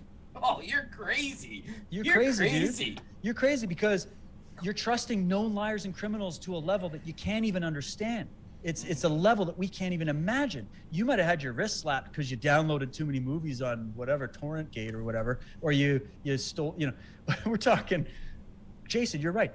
Pfizer, one company out of many, the biggest criminal fine in human history. That's an impressive world record to set. And to still be in business. And we trust them. And the whole world and we right trust now our is kids. like, yes, we got a COVID vaccine from... So hold on. People are tattooing it on their arms, dude. Well, hold on. On And Pfizer CEO is getting daily briefs from the CIA and the FBI on disinformation and propaganda. Exactly. Does that not tell you right there? What did he just say? What did this little... small dick, little frickin' leprechaun. These people spreading disinformation and propaganda are criminals. Yeah, you are. It's projection. He just came out, the head of Pfizer, and he actually had the nerve to say that anybody that's spreading vaccine misinformation about our Pfizer magical chemical shot is somehow a criminal. This guy, the arch criminals of the world, are telling you and your mommy friends and your friends that are worried about your kids, with myocarditis. That's all conspiracy theory. Did you hear this new one about criminal? That's what this criminal's telling you, that you're a criminal for questioning them. Have you seen all these new articles coming out? And I know we can't talk. We're on YouTube, so we can't talk too much about it. But have you seen these new articles coming out about myocarditis? People have heart attacks all the time. They're normal. Don't think myocarditis is something bad. Popular science today. Popular science. They're like, heart attacks are completely normal. Yeah, some heart attacks are good for you. So I make this shit up. Well, hold on. I'm suspended on Twitter right now because I went to Pop Science at Pop Science. Please go slap yourself. I got suspended on Twitter for saying that to Pop Science because of that comment they made. And we're the criminals. Slap. Triple slap now. Yeah, we're the criminals. Yeah. So we got to back up. Okay, Jason, sorry. Yeah. We got to back up. We're going to be here forever tonight. We are, but this is a freaking great topic. So we're gonna back up and we're gonna go to Noah. Why did God destroy everything on the flood? Right? No. Now the earth was corrupt in God's sight and was full of violence. God saw how corrupt the earth had become, for all people on earth had corrupted their ways. So God said to Noah, I am going to put an end to people, for the earth is filled with violence because of them. I am surely going to destroy earth, men and earth. Right? Now this is really interesting. One, because Noah supposedly lived to be like 900 years old. Right? Dave, you got to take this into account. Noah lived to be 900 years old. God supposedly wipes out the whole planet. And the only family left is Noah's family. Right? And then 2 of every animal on his boat. They're released. Noah then repopulates the world. There's no other resolution than Noah repopulates the world. And you have to ask yourself, right? Is this a point where there was genetic modifications? Well, it's an interesting, Jason, it's interesting. So here's my take. The story, so the Bible is a compilation. Exactly. That's what it is, okay? Yep. And when you get into the weeds of it, we're reading an official King James, and then there's NIV and all these versions. We're reading official versions, and then we read it and we take it literally, start to finish, Genesis to Revelation. Never mind the scholars that showed you Revelation was probably written well before Genesis and all this other. And so Noah is the Epic of Gilgamesh. Noah is the story of cataclysm that happened. It was one story to encapsulate a missing chapter of history. And if you're going to ask yourself, okay, interesting how God, the story goes that God, the creator of all things, created us, and he created us imperfect so that we would have free will. And then we use that free will in our stupidity because we just didn't have all the knowledge or whatever. And we use that free will to a point where we piss him off so much that he's willing to destroy us and wipe us out and just destroy the earth. It's like the worst patriarchal parent you could imagine, right? In terms of the way, okay? Well said, yeah. Right? So then you go, all right, is that really like literally like an actual physical guy in the sky created a bunch of humans, they messed everything up, and he's the creator, okay? So he's the one that created it. So what did he go, I just made a mistake? But God is supposed to be super perfect and all-knowing and all-understanding. So interesting how he kind of set us up and then also let loose on the world this devil archon force to tempt us, to mess with us, to deceive us, to blind us, to take our innocence away. And so all the odds are stacked against us. We make some mistakes and he's like, screw you guys, you're all done. I'm flushing you down the toilet. And you go, wait a minute, is that the real story there? Or did we skip a few pages? Are we missing a few bits? Because if you put all the pieces together, and I know this might offend some people that are very, very dogmatic about this, but I care about the truth. And if I'm wrong, I'm wrong. But just think about this. If we look and we see the same patterns of that exact same account in numerous religious and historical traditions around the world, you can talk to the Hopi Indians, you can talk to the Mayans, you can talk to the people coming out of the Far East with the Buddhists and the Shinto masters and all that. You could talk to, and there's a story similar to it. Maybe it was a fiery volcano that erupted and wiped everybody out because they pissed off the gods. Maybe it was something else, a calamity, a plague of some kind. Maybe it was the 10 plagues of Egypt, which are just stolen out of the book of the dead. Whatever it is, you'll start to realize that a lot of what we see in that Bible was nicked from far older traditions around the world, and then remastered and remixed and then represented to the public with numerous translational errors and missing pieces. And now we're reading that literally just like we're reading, and I'm not saying it's all wrong, I'm just saying we're reading it wrong. We're misinterpreting the real story there. That here's the thing, it doesn't matter if Noah lived 900 years. What matters is what's the theme of the story. Something other than human, something that's powerful enough to create entire planets, eventually said, that creature is not fit. I'm going to wipe it out and replace it with a higher form. What's the UN and the World Economic Forum trying to do right now? Right? They're chapter and verse coming out of the same school. So then you go, all right, and then you go over to the Gnostics, and they're going to say, well, yeah, that's the That's the demiurgic dark archon that had created the synthetic reality and rules over it. But then you go to the Hermeticists and they'll say, no, it's a flaw that's in nature that has to be in nature to inspire us to grow. And, it's not so dark. Nature is an emanation of the divine. Well, enter in back to intervention theory. What if that's a story, not about that exact thing? What if there's a subtextual meaning behind the story that's talking about a story that's been told for eons of time on this planet in numerous ways, which goes something along the lines of, well, it's actually crystallized in the Popol Vuh, which says, we failed with our first creatures. Let us create a new creature that will serve us and give us our ease. What's that shit about? Now they're saying us. And then you go to some rabbis and you go to some real translational experts who are absolutely they're controversial or whatever. They're going to tell you about the Elohim, the Els, and that the word God in the English Bible plural is actually used constantly. But when you go to the original translations, it wasn't God translated into English. It was Yahweh, Jehovah, Elohim, this, that, the other. And it's actually a henotheistic religion. It's not a monotheistic religion. It means it's selected out of a bunch of gods that they chose to worship. And they said, all right, let's confound their tongues so that they can't speak the same language, all right? And let's destroy the Mach 2 version of our genetic creations that we use to give us our ease. You could connect into the Sumerian tablets, the Anunnaki, the whole thing. That's what I think that's really about. It's not some singular god. Then you look at that and you go, okay, so that's them echoing the Popol Vuh, echoing the Sumerian text, echoing the ancient traditions that come out and are talking about how the gods or a singular god, because it doesn't matter, they're all saying was pissed off at humanity and wiped us out and then brought us back in a new form. It's ubiquitous. It's universal. Christianity can't territorialize that. It's everywhere. Mm-hmm. So then my question is really only one interpretation of that book the truth, or is putting all the puzzle pieces together closer to the truth? And what if we're not talking about just some flood where some guy named Noah built an actual boat and actually brought 2 giraffes and 2 lions and 2 mice and 2 ants? He took genetics onto his ship and he kept those genetics alive, but who did the genetic alterations? And then what was this next Mach 2 version of man, right?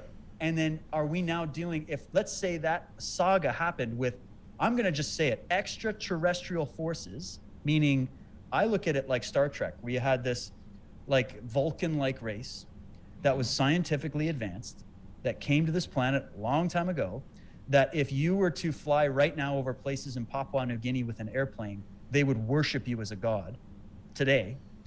Back then, thousands of years ago, primitive man looked up, saw things that they had no conception of, right? And they wrote stories about what they saw through the language that they understood. And then we took it and picked it up and went, oh my God, there was actually this that happened. No, they were just trying to put it in their own language. Mm-hmm. That doesn't mean it wasn't true. It just means that taking it literally is kindergarten. And there's a whole other thing that needs to know. And so basically what we're saying here is something came here and messed with us. It ended up in, now some people would look at it and go, throw the alien thing out and just bring in, Immanuel Velikovsky and just bring in cataclysm in our solar system that changed the face of the solar system. And we've got evidence of cataclysm all over the place, right? And so that means something changed. So whether those books were talking about actual beings and gods and other aliens, or whether they're talking about those aliens and those gods are just planets and activities in the sky that they saw.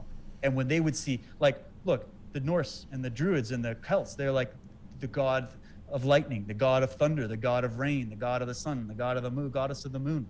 Well, that's all these ancient writings are trying to do, is say they're giving you characters so that your right brain can attach to it, because the ancient man wasn't left-brained. He was bicameral. He was more creative in his thinking in that sense. So he wouldn't have written it down in a scientific left to right English language. He would have written it in a mythological right brain language, so that it's not literal. It's like telling somebody Peter Pan. It's not about Peter Pan being real. What's the basis of the story? What's the story of Aladdin's cave? I don't care if Aladdin existed. What's the point, right? So when I look at these, I think it's both history and mythology and astrotheology. And when you look at it, you zoom out and you go, what if when they're saying the Els, the Elohim, which is pluralized, and when God says to his angels, let us go down and confound their language. Let us go down and change. Who's this us we're talking about? I thought this was a monotheistic religion.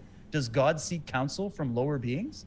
No, we're talking about the ancient man talking about how there's a conversation on the high table that man had damaged too much and was getting too populated and was too whatever bestial.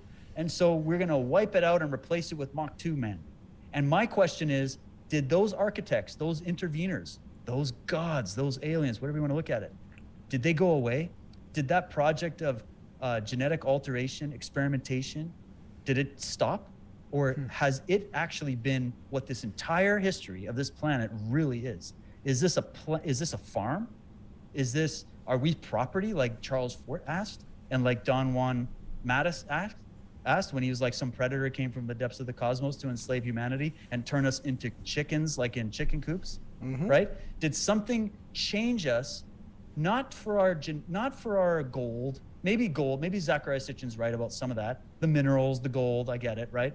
But what if the deeper curiosity here was our genetics, and that all this stuff about abductions and genetics and testing, what are they doing in Silicon Valley? What are they doing in these transhumanist movements? It's all the same thing. So I basically look at it as, even the word tech, T-E-K. Go look at Gerald Massey's writings. Tech is an ancient religion in Egypt, technology. Yep. And it actually, when you look at the definition of tech, it means the same thing as when you read the word occult. That's funny to me. I just found that out yesterday. If you take tech and you take occult and you look at the definition, it means that which is hidden and then reveals itself. That's what the root word, the esoteric ancient word for technology. You're not going to find it on Wikipedia. That's where it's theorized that it came from. It's the derivation of the word occult. Isn't that a trip? So anyways, that's kind of where I'm at. I want to touch on a psychological aspect here, because we know that we're in the midst of psychological warfare. And so the ancient alien theory, which we're kind of describing right now, Enki, Enlil, Book of Enoch, how all this prescribed, is really good in context. But I want to point out that we can trace artifacts on this planet millions of years back. We've had Michael Cremo on this show where he's talking about man's footprints. We're talking about certain technologies that were found here that are dated 1.3 billion years. Axes that 500 million years old, right? So when we say that the Anunnaki came down here and they genetically altered a primitive man, I think that's kind of a story that was made to make us not feel as bad, that we were created by these things. I honestly think is that we were invaded. I think that we are a highly technologically advanced civilization, technologically being, in the sense what you just said, the occultic, in the sense we utilize energy. We had a natural harmony with the planet, with its energies, and our technology was based upon sound, mind, understanding, and natural resonance and harmony. And this was our society. And they came in and enslaved us, and this backstory was created.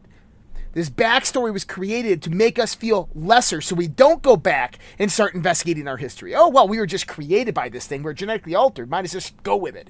And now what we're seeing, and I think that this comes about around the time of the Gnostics, and where they're starting to talk about the archons, these people that work in the shadows and the influence, right? The demiurge, if you want to even talk about it like that, is that we know the battle between Enki and Enlil, the serpent and the eagle, right? And this is played out throughout history. Well, what if Enlil decided that, hey, look, I'm just done with it. I'm going to create a synthetic nanoparticle, AI, that's just going to wipe them out. It's going to control them. It's going to completely enslave them. and then it'll be done, and then Enki has nothing to do, and I don't even care. He can just go about do his way. So he creates this virus, releases it on the world. Now think about how many times in the world that we've had the Black Plague, the Spanish flu, these types of things that came about. If you remember the whole information about the Black Plague, they had the ancient aliens did a story on it where they were spraying and they said they weren't human, right? So think about this.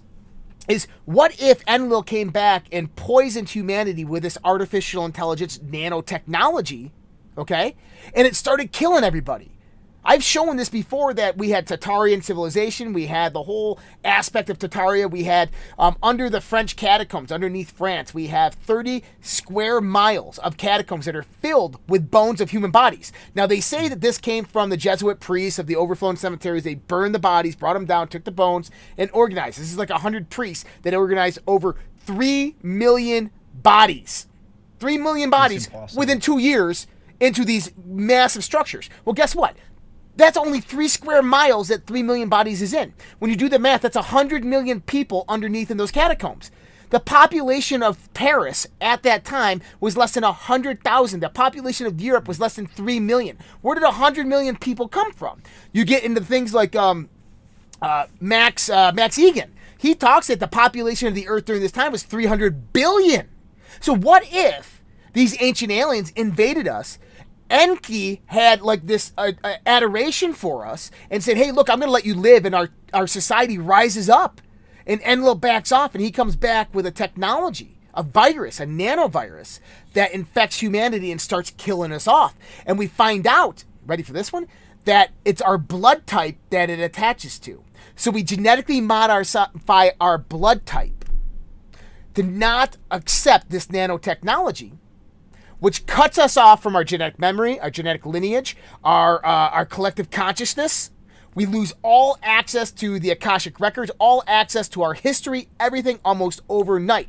Now you go to Max. There's our junk DNA. That's so-called. right, our junk DNA. Now you go into Max Egan, where he talks about in the turn of the 19th century, we had infantoriums at the Chicago World Fair that people had never seen a baby before.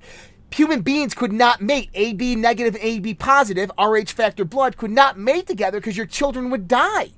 Why? What happened?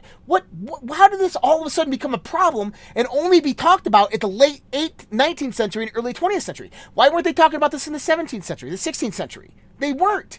So the thing is something happened to modify our blood types, and all of a sudden humanity, once again, is having this genetic alteration that's affecting our blood type. So what if this is how this parasitic AI was infecting us and killing us?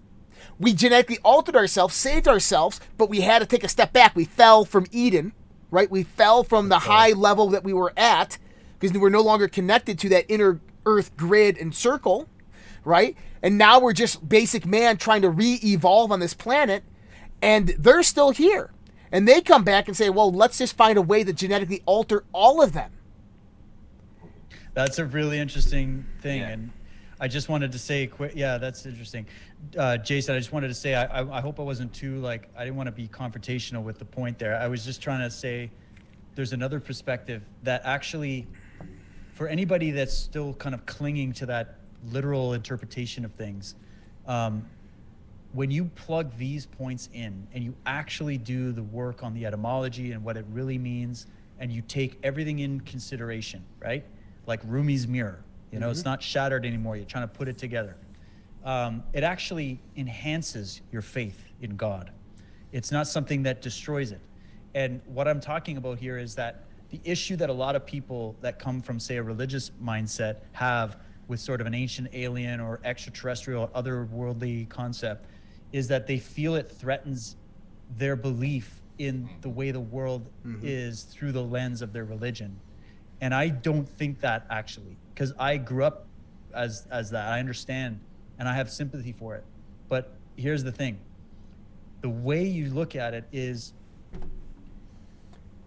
if we have missing puzzle pieces, and if we actually got all those puzzle pieces, like what are these big secrets that these secret societies have?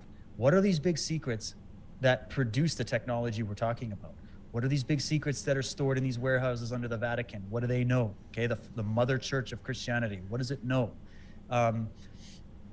and what kind of evil and corruption and genocide and just unbelievable mayhem has been caused under that idea. So then you go, well, what's the foundation? If you look at it like this, the cosmos, I believe, is something created, but it's not created by some guy with a magic wand that goes bibbity bobbity boo, there's a universe. It's something that, again, like Josh was saying, you can't define it. We don't even have the brain power to imagine it, but we can feel it. We know it. It's like, and actually, when you actually read the Bible and you read the text and you understand the interpretation and you put it in context and you decode it, you can actually see that a lot of that hermetic, that ancient knowledge made it in still. Yep. Like I tell a lot of my Christian friends, I tell them, I say, listen, I see you as an ally, okay? But we got to get around this understanding that I believe of the way you interpreted those scriptures. We got to get around that because that was done by magicians that know how to do that. And the reason that it's hard to get outside of that box is because it was a box of magic that was put around you. And whereas true seekers of knowledge and wisdom understand the truths. So here it is right there, New Testament, Jesus, his disciples, he gives his disciples a commandment. A lot of people didn't know Jesus gave his disciples a commandment. It was the first commandment he gave them. He said, seek ye first, above all things, seek ye first the kingdom of heaven. And they ask him, where is this kingdom of heaven you keep talking about? And he says, the kingdom of heaven is neither here nor there. Neither here nor there. And all the pictures of Jesus with the up and down pointing and all that, it's neither here nor there. The kingdom of heaven is within you. Then later on, he says, everything I can do, you can do and greater. Well, if he's the Son of God, and he just told you that, what's that tell you? You're also a son of God or a daughter of God, right? In the truest sense, not in some dogmatic, I'm now a slave and I got to tithe every Sunday, right? The truest sense, it actually frees you from needing the priests as the intermediary to interpret those scriptures and that knowledge for you. In fact, it frees you that you can see that there's thousands of Bibles on this planet. And I know this is very, like, they're going to burn me at the stake for this, but think about it. The writing, the music. How does God speak? God speaks through nature. Logos. We derive nature into instruments that create sound. What is sound? Does a tree fall in the forest if anybody's there to see it? Does it make a sound? Sound is vibration. Vibration is decoded by our ears, the technology of our ears, the eardrum. And then in our brain hears, oh, it's a 444, it's a 528, it's a this or that, right? And that kind of could segue later, Josh, to what happened at that concert, but we'll hold that for a second. So vibration is sound. Some scholars have said sound is another property of light. So if everything comes from the photonic energy of the sun, or the core of the universe, or whatever, the galaxy, whatever, the arm of the galaxy, and when Jesus says, ye are light, shine your light. You're the light of the world. The Christ is the light of the world, right? What are they saying?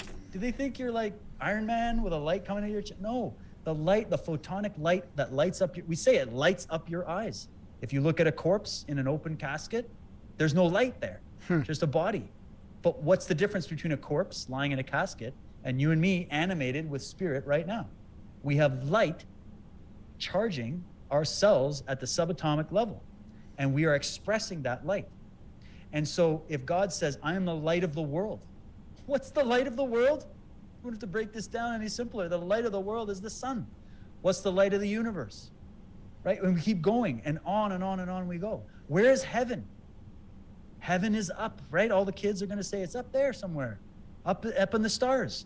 It means the heaving up of the stars in the sky. And it's the heavens. Know the heavens. Learn how to read the stars and the signs, right? It's all there in the Bible. It's broken up. And if you don't know what they're really talking about, you're going to interpret it down a very narrow line. That line was like the CNN version of events. So you have what went down with the pandemic, and then you have the CNN version. okay, to keep it simple. The CNN's going to tell you there's a pandemic. They're going to they're going to tell you there's this. They're going to tell you events have unfolded. There's a George Floyd protest over there. There's this happening over there. But what do? They spin events to fit a very tiny narrative that then is easy to understand. It's simple. It's repeated constantly. And there's an intermediary between you and the source of material. So what are we doing in the alternative media? We're trying to tell people, skip the priests, skip the Medes, get rid of the media, the Medea, the Medians, the Medics, the Medicis, get them out of the way, right? And go look for the truth yourself, because the kingdom of heaven is within you, and everything the Christ could do, you can do in greater. He told you that. And so did all the other gods of the ancient world, if you know where to read them. So it's a message that's universal to everybody, no matter what faith you come from, what political party you come from. You're a human being. You're imbued with photonic light. You have a purpose in this world. You're not some low-level scum that's some goyim that needs to be wiped out because you're just too many. That's the work of black magic. That's the work of liars and deceivers that know how to twist the truth and make it theirs. And the other thing I tell Christians, especially Christians that are not conspiracy theorists, okay? And I know a few of them, I won't name them, but I go, all right, you guys, how do you not see what's going on with this vaccine? Number one, if you come from a religious mindset, and there's a lot of religions that feel this way, you probably are pretty skeptical about a lot of this abortion stuff, all right? Now, everybody's got their opinion on it and extreme circumstances and all that, but that aside, I think, I don't know how many hundreds of millions of babies were aborted just last year, okay, around the world. That's a bit much for me. But a lot of these guys are against that. And I say, have you looked in the ingredients of not just this COVID-19 shot, but all the other vaccines as well? Have you looked at the testimony of, I'm trying to remember his name, one of the godfathers of vaccines. He wrote the book on it. Robert Malone? He came out in 2017 or something like that, 2017, 2018, and admitted in congressional hearing that they used fetal cell lines from back in the 70s for producing the the triple shot that the kids get. A bunch of the vaccines. Right. Let's just put it like that. Yeah. I'm blanking out on that. Pertussis and yeah. Yeah. Like you got pertussis, you got the whatever. He came out and admitted it. Stanley Plotkin. Look up Stanley Plotkin. Dr. Plotkin. Yep. Yeah. Admitted, and he's considered literally like the Jesus of vaccines. Okay. He said, we did use the fetal cell lines from this fetal cell line, and we have produced and marinated all these vaccines. Measles, mumps, rubella, MMR. There you go, the MMR. That's the one I was thinking about. So then I go to them, I go, okay, so as a Christian, why are you okay with injecting your children with aborted fetal cells? Like, aside from whether it works or not, let's just put that aside for a second. You've been told in the Old Testament not to mix human DNA with animal DNA. So the monkey cell, kidney cells, all the chickens, whatever they use. So that didn't turn you off, even though you were commanded against it. That was called pharmakia. That was called black magic and sorcery, and they burned millions of witches over it, okay? And then, but okay, if you're cool with that, animal DNA, what about human DNA? From aborted fetal cells. Are you okay with that? Yeah? Oh, because you were commanded against that. That's evil, right? And then I'll take them to the next point. I'll say, you guys, your religion, you're the biggest conspiracy theories on the planet, if you think about it. You believe, and there's some similarities to what I believe, that there is a dark entity. Now, you've pinned it on a board, you've given it a face, you've put some horns on him, and you've named him something, and he's on your mirror. You know, you're looking at him every day as your arch enemy, right? But I look at devil is a much more, what does Shakespeare say? Hell is empty, all the devils are here. That's how I see it. Okay, devils are the servants of evil. Evil is the word live spelled backwards. They're the anti-force. Okay, they come in many guises. They're not just one person. Then you have, so when I look at that and I say, so isn't that the biggest conspiracy of all time? That there's an angel that was kicked out of heaven, that fell to the earth, and was actually granted full dominion of this planet, according to your story, and yet you still trust Pfizer. I'm really trying to scratch my head on this one, because You should be much more of a conspiracy theorist than I am, because it's right there. But still, it's like wind going through the ears of some of these people that are still so, because isn't it based in psychology at the end? It's based on, are you afraid? Did the media get to you? Did they scare you about these viruses so much that you're willing to reject your faith, reject your belief, reject your own principles, and even make fun of people who are out there exposing the acts of the very demon that you believe haunts and dominates this planet? And you're going to come and shout at us and call us conspiracy theorists, and then still get up on Sunday morning and have the nerve to call yourself a Christian? My problem isn't Christianity. My problem's Christians. Mm-hmm. I'm going to be straight up about that. And it'd be the same with all the others, because you can tell that it's fake. It's just as for so many. I'm not everybody, obviously. I'm just saying I see this. I need to speak to it because I see the same ideology in the climate people that think the world's going to end in 10 years because of fossil fuels. And then you got the doomers with the COVID. Oh, the virus is going to mutate. It's going to kill everybody. We all got to get vaccines. And then you got the, God's going to come back one day and wipe us out again because we've been rebelling. That's what this is. So maybe the Georgia Guidestones weren't written by the bad guys. Maybe that's what your God wants, because you guys are sinning and you've rejected him and you misinterpreted it. Like, we can keep going down that road, but you start to zoom out and go, what if we've all been lied to? What if there's a bigger picture that just was never given to us and introduced to us? I mean, for crying out loud, I've only been alive 40 years. We've all only had a certain amount of time on this planet. Yet the ancient knowledge and the history of religion and science is ages and ages old. And here we are having the nerve to think we've got it all figured out. So all I ask people is this: you don't have to agree with my personal conclusions. And by the way, my religion, my connection with God or spirit or with Jesus or whatever you want to call it, is my own personal connection that I've just worked my life to get rid of these vicars, to get rid of these fact checkers, to get rid of these mainstream media versions of religion, and say, get thee hence. I will talk to God directly. I will commune with the divine directly. That's what I was told. That's what I do. I'm not going to be given some Jim Jones version of it to lead me astray. So I believe in good and evil. I believe that the devil, the idea of the devil and Satan running around everywhere, is just it's an anthropomorphized mythology that's encapsulating a truth. There's a truth to the story. I just feel like it's cartoonish and a bit childish the way we see it. And the reason we see it like that is part of this magical deception to get us to literalize everything, instead of realizing that the Bible and the ancient texts and the Mahabharata and the Bhagavad Gita and the Popol Vuh and all that stuff those are literary masterpieces. Literary, meaning it's you watch movies and you come out of the Avengers and go, oh my God, I can't wait till Thor shows up next. Like, clearly there's a truth behind the Thor mythology that's there to activate a archetype of you in your own being, but to go, it's physically real, he's actually coming, you're missing the greater vision. It's the Bruce Lee. Your finger's pointing to the moon. You think you're seeing the moon, but actually, because you're trying to point your finger at it, you're missing all the heavenly glory of what the real truth was really trying to tell you. So sorry guys, that just came out of me.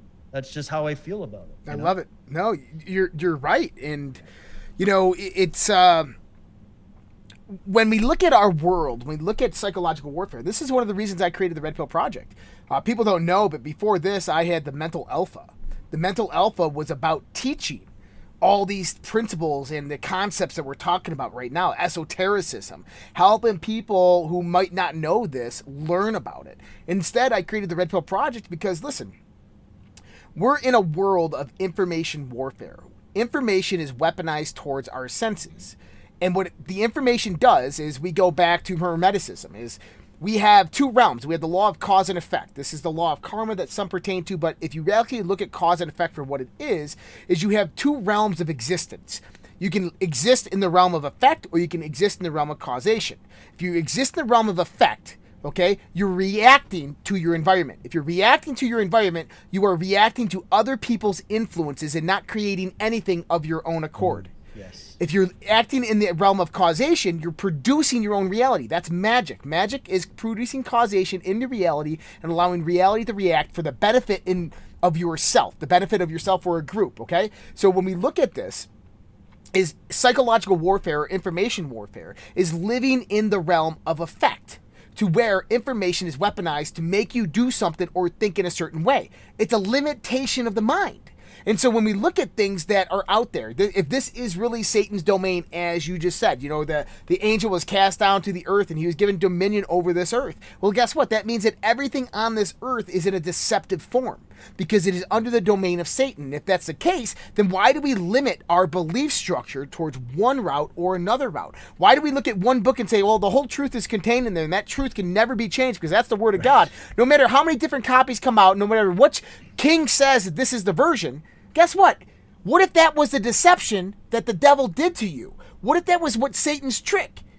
Satan telling you, hey, look, God's word is God's word and it can never change. That's why if you read the Bible, it doesn't matter which copy it is, from the old Aramaic versions to the modern day King James versions. It's all the same. It's just the word of God. Just read it. It's all there. Good to go. Up. Don't have to worry about it. That's information warfare. That's the limitation of your mind wanting to believe the truth, not trying to figure out and understand the truth. And that's the difference, is you have to break those limitations and boundaries within your own mind and go beyond that. You have to push those boundaries. I say this all the time, is that evolution of the mind, of the spirit, comes about from learning things that you did not know that you did not know. It's the only way that we grow. I can't sit here and look at the same thing that I know over and over and over again. I can get deeper into it, but if I know it, I know it.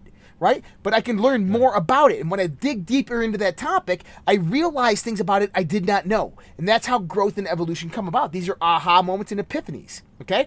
And if we're not breaking those limitations and those boundaries, we're not having those moments in our life. And this is the alchemical process. This is transmutation. We're literally changing ourselves into this controlled, limited being, into this infinite being that has a relationship with the creator at the source. And this happens through understanding the principalities that God has set forth in this universe, the laws of nature, well, the laws of nature that pertain to what we know as natural law. And when we understand this process of how it all understands, it makes so much more sense what the hell's happening in the world right now. Satan, the devil, evil, like you said, live and evil are the same word. It's just spelled backwards, yeah? And you know what devil is? It's the word evil with a D apostrophe in front of it. Evil. That's it. Right? That's it. And the D represents possessive. Yeah, the possession of evil. The agent of evil. The noun of evil. That's what the devil is. It's the person who embodies that of the antithesis of live, of livelihood, of life. Dude, this is so important, Josh. This is so... Listen to the... You can... Okay, here, let me back it up. Joseph Campbell. Brilliant quote. Joseph Campbell. Yeah. He said this. It changed my life. He said, all the heavens, all the hells, all the angels, all the demons, they live within you. Mm-hmm. So if the kingdom of heaven lives within you, where also does the kingdom of hell reside? Within you. So that means they're telling you an ancient saga story about free will. Mm-hmm. That's what that is. It's a story to teach you about freedom. And if you're going to worship anything, worship freedom, worship truth, worship justice, principles. And all we're talking about are principles. That's God. But then we try to make it a character with a name, and it's starring Dennis Quaid or whatever. I don't know why I thought the anthropomorphication. But yeah, we do this, and it's a healthy thing. I'm not demonizing that. I think that's important. You should have. I've got a statue of Gandalf that one of my beautiful listeners made for me from scratch, that I keep on my desk as a symbol of the energy of what I believe Gandalf is. And Gandalf came out of the imagination of J.R.R. Tolkien, and there was a property about him because he was one of the good magicians, you know what I mean? Mm-hmm. That went through his own hero's journey through the story. And there's something about him that I look at him as a protective energy. So do I sit down and do seances in front of this little thing? No, but it's there energetically because we give meaning to the world. The world doesn't give us meaning. Mm-hmm. That's why putting God out there is the biggest conspiracy of all time. Putting God separate from matter, separate from nature, separate from you. Well, That that's is not what you were taught. That's what the priest taught you. That's And the they modern did it scientific theory. Boom, to right steal there. you away. Yeah, they did it to So- steal you away from your true parents, So the true God. That is the deception, 100%, in my man. opinion. Yep. So I've always said this, that the greatest conspiracy that's happened in our scientific revolution is the removal of you from the equation of the universe. And this came about through the quantum revolution that occurred with the observer experiments, right? Is the moment that you observe the position of something, you can no longer measure any other aspect of it. So once we observe something, it collapses the wave function. So scientists in the quantum revolution took the observer out of the equation. Well, the alchemists have been doing this for years, but they do it within their own mind by reducing the perceptual ability of their mind by bringing everything down to one silence. It's the same thing as Buddhism in obtaining enlightenment. This is how we observe it without the interference of the ego and so forth. And so what science did is they took that concept and they literally removed you from the equation. Now, I always say this is the problem with modern day science is they don't put you and me in the equation of the universe. It doesn't fit in anywhere within their theoretical model. And they want it that way for a very specific reason, because it puts God out there and you right here as an outside observer wondering what that is out there. Instead, guess what? We are a part. We are a cog in the wheel of the universe. We are an intricate part of the fabric of the universe. We are a participant in this universe. It is us as well as we are it. There is no separation between us and it. And that's the thing that people have to understand. And guess what? That relationship is God. You just said a key word: relationship. Relationship. This is what consciousness is. They don't want you to have a relationship. They want to raise you like pets. Mm-hmm. They look at you like pets. These architects of control. They think of you as pets. They think of themselves as superior beings to you. Okay? Because they have very superior intellect. I'll give them the intellect. I'll give them the rational brain. They're way smarter than you. But here's the thing. And they also have access to ancient knowledge that we don't. Although that you come to the right podcast, because we actually do have it now. But the thing is that when you know how they view us, and they've created an us versus them dichotomy, these elites, these L's, these Jeffrey Epsteins, he's a little pawn on the chessboard. He's nothing. Yeah. He's a little fleck of dust, okay? Trust me. The higher you go, it gets big. Who are they sacrificing these children to? What's up with the blood? What's up with getting the blood before the age of 12? What's up with that? Really, seriously. It's not, they're like, oh, we're going on too many segues. Yeah. The thing is you know what I mean though? Like, to separate you from relationship with God, that is the most egregious act. And to separate you from knowledge of your history, which created a whole species that was amnesic about its history. Ooh, that's it. A conscious species as humans are, right? That we are different from all other living things. Other living things have consciousness. All things, I believe, even rocks, everything is conscious. Everything is spirit-filled, spire, right? But we have a unique bandwidth of information because of our DNA, which, if you look at it, human DNA at certain levels looks like that of cloned sheep. I've got scores of sources talking about the real big elephant in the room in genetics at the highest level in biology is that the human being stands out like a sore thumb from everything else. And they try to weasel around that. They try to explain it, but there's so many missing links to the way we've been taught about it. And I think all that, whether they're attacking you from the world of science or whether they're attacking you from the world of that bad version of religion, the religare type of religion, when they attack you from both sides, you're left to choose a side, right? And then they've cornered you, and you're not actually choosing when you're under duress, are you? Right? You just go, well, Sam Harris and all those guys sound a little more rational to me, so I'm going with them. Jordan Peterson and Jordan Maxwell, some of these guys have a point, I'll go with them. Oh, the priests over there have a point, I'll go with them. True relationship with God and life is you, the individual that was imbued with that intelligence, and your connection directly to that divine source. And you can access that anytime you want because you were given all the equipment to do it. Yep. And you were given it at a higher frequency than any other living thing on this planet anyways, that we know of. And so they want that energy from you, because I think that's what this is really about. All those people that are out there saying all this shit's about the money, I laugh in their face. It's not about the money. The money is there to keep the lackeys in line. It's there to keep the blackmail system in line. It's there to pay off people because the lower level minions seem to like money and all that other stuff, fame, fortune. But the higher architects, they created that shit. They run that shit. They have more money than you can possibly imagine. This ain't about money for them. There has to be a lot more motivation behind this kind of an agenda for it to last decades and eons and centuries of time. Yeah. And what we're talking about, for all those people that are like, what are you talking about? It's impossible. Maintaining power, gaining power and maintaining it. There's a whole art behind that. And there's a whole history to learn about that. And so but the main conspiracy is to sever you from the connection to God, from the kingdom of heaven. Yep. They want you in the kingdom of hell, where they created it, synthetic metaverse reality that they can control. If you think the sensors are bad when you're just logging into Facebook on your computer, just wait till you're in the metaverse. In your brain. Yep. If you think advertising's bad because you're trying to watch one of these podcasts and advertisements come up, you're like, damn, those advertisements. Just wait till there's a chip in your brain and they just send a little signal where your brain shows you the advertisement. Yep. Just you wait till can't block it.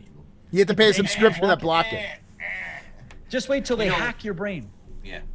You know? I wanted to bring up something. We had a show with Dean Radin. Are you familiar with Dean Radin? Sorry, what was that? Who? Dean? Dean Radin? It sounds familiar. Maybe I'm thinking of Raiden from like Mortal Kombat though. So no, Dean Radin. He's been on Coast to Coast, the Conscious Universe. He's a real scientist that actually investigates paranormal phenomena and the conscious universe theory. Oh, sounds like my kind of guy. So Dave, one of the things that he did, or that he's done in this, is he's taken everybody that believes in aliens, paranormal, esoteric stuff, if you will, and they genetically tested them all. And they also took non-believers of this. And he said that there's one thing in common with all the believers and all the non-believers. Mm-hmm. There's a bank of DNA on non-believers that's turned off. Yep. Let that no way. Yep. Swear to fucking God. Yeah. I wanted to bring it up early. I've been trying to get it in, but you guys. Sorry, buddy. I'll shut up. But no, it came in at the right time. It came in exactly the right time. Hey, we circled right back to it, so I was able to. He's a legitimate. He was. Can you send me some stuff from this guy? Yeah, Cal Berkeley. I'll send you the episode that we did on it. Yeah. Please. Yeah, he's awesome. awesome. I also saw you guys did an episode with. You've been killing it, by the way. Congratulations. I appreciate it. Yeah. Man. You got Wendy Rogers, one of my heroes. Can she come to Canada and help us audit our election? You had a bunch of great guests. But yeah, please send me this guy, because that kind of like scientific physics, because this is what you just said, Jason, is something I feel is true, but I don't have the scientific data to back it up. So if he's got it, man, prepare for some overhand crosses coming. Well, I want to touch on something.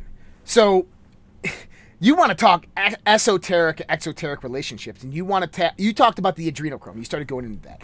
And there's multiple tiers to this level. Now, one thing that you said was money, that there's this system of money. If we looked at a pyramid scheme in the sense of how structured everything is, remember when I was talking about this esoteric relationship, or this inner relationship that I have with God is about relationship?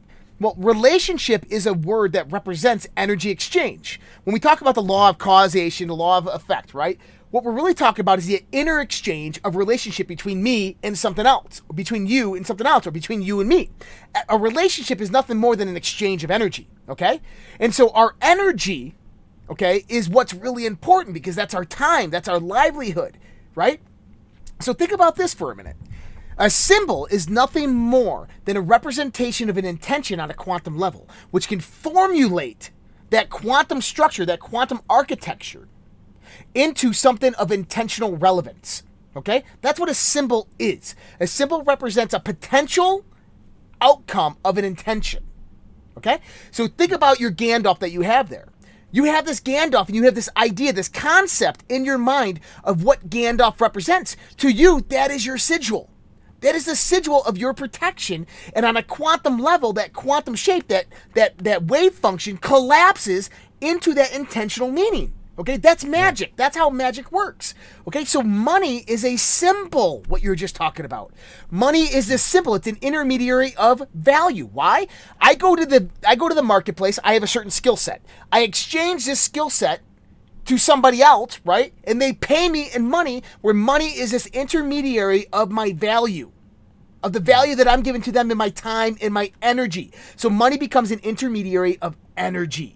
Now, who controls and my... You're talking, Josh, you're talking, just so people don't... Yeah. The communists, the socialists listening, you're not talking about Federal Reserve, no. fiat. You're talking about the concept of money. Correct. Before we're talking about it, bankers making it fiat. That's right. This is just money as a concept. That's right. Conceptual understanding of money. Money is a symbol that represents the exchange of my value in a relationship, which is my value is directly proportional to my energy expenditure. Okay? My knowledge, my understanding, my skill sets, all this stuff. That means that what you just said is these people, they control that system of money. They control that system of money. People are already enslaved by the symbology of which money is now a sacrificial symbol. It's a new altar. Why? Because we give our life for that money. We sacrifice our time. Instead of doing things that really matter, we sacrifice our energy, our time, not in self-discovery, the discovery of God or the creation of the universe or the understanding of the universe, but instead for menial things, for this exchange, for this symbol that they own and control. All symbols have been hijacked throughout the years, and whoever controls that symbol controls the energy of that symbol. Blood is... It doesn't make the thing bad. It doesn't make the That doesn't make the thing bad, It just makes the intention bad. That's right. But that control over that symbol derives an actual control of the people who are given their attention to it. Right. And you just said it. Attention. Yep. What is attention? Right? Yep. It's a focus of consciousness. What does that produce? In order for you to focus your consciousness and hear the words we're saying right now and compute them and think about them, you're using energy in your body. Your body's producing energy. In fact, I've noticed, because most of my life I was a high-level athlete. And so my energy output would go into working out and improving my skills so that I could be a better athlete. But then, got kids, married, you're not quite the same athlete. I still train, I still do what I can, but I'm not the same as I used to be. Now I'm pursuing more intellectual projects. So I've noticed that as I've been taking on this documentary project, each chapter takes 80 to 100 hours of editing and research and thinking and organizing and music choices and downloading images and doing all that technical work. And I'm sitting the whole time. Like, I just clocked probably 10 hours straight the other day and finished up this one. And I come out and I'm like, I gotta go train, I gotta work out. I've been sitting, but I felt exhausted because I'm still using energy. Actually, psychic energy can burn you out more than physical energy if you really believe it, right? So, like, look at. I bet you everybody right now, over the past 2 years, you've probably felt more tired than usual. You've probably felt more, up and down and like off rhythm than usual. Weird dreams, weird sleeping patterns, weird drinking patterns, whatever, right? We've all gone through it because there's a lot of psychological background, subconscious energy that is happening that we're not always aware of, but we don't know. We feel it. And it comes maybe in the form of anxiety or depression or whatever, or happiness or whatever. But that's the world of effects that you were saying. And so I've noticed that by burning the midnight oil of my psychic energy, of putting it into a work, and I guess this is how authors feel. I'm getting a crash course. This is how it feels to really dive into a deep project and work on it. I feel just as exhausted as when I used to do marathons and grappling tournaments and fighting and all that shit. And I found that interesting to me. So what does that mean? That means I'm tapping into a part of myself, and the energy of my body is energizing my mind so that my brain can think in all these patterns that it needs to in order to do the work I'm doing. And then the brain and the body fatigue, just like when you run really fast and all of a sudden you're tired, your brain can do the same thing. I'm talking about this because one of the elements of psychological warfare is fatigue. They count on fatigue. And so there's a good process of energy. That's real magic, is managing that energy flow and then using that energy wisely to produce a more fit, healthy body or whatever, or to produce a more fit, healthy mind that can create a book or an album or a documentary or whatever you're going to do. And so what they need to do is hijack that energy from you.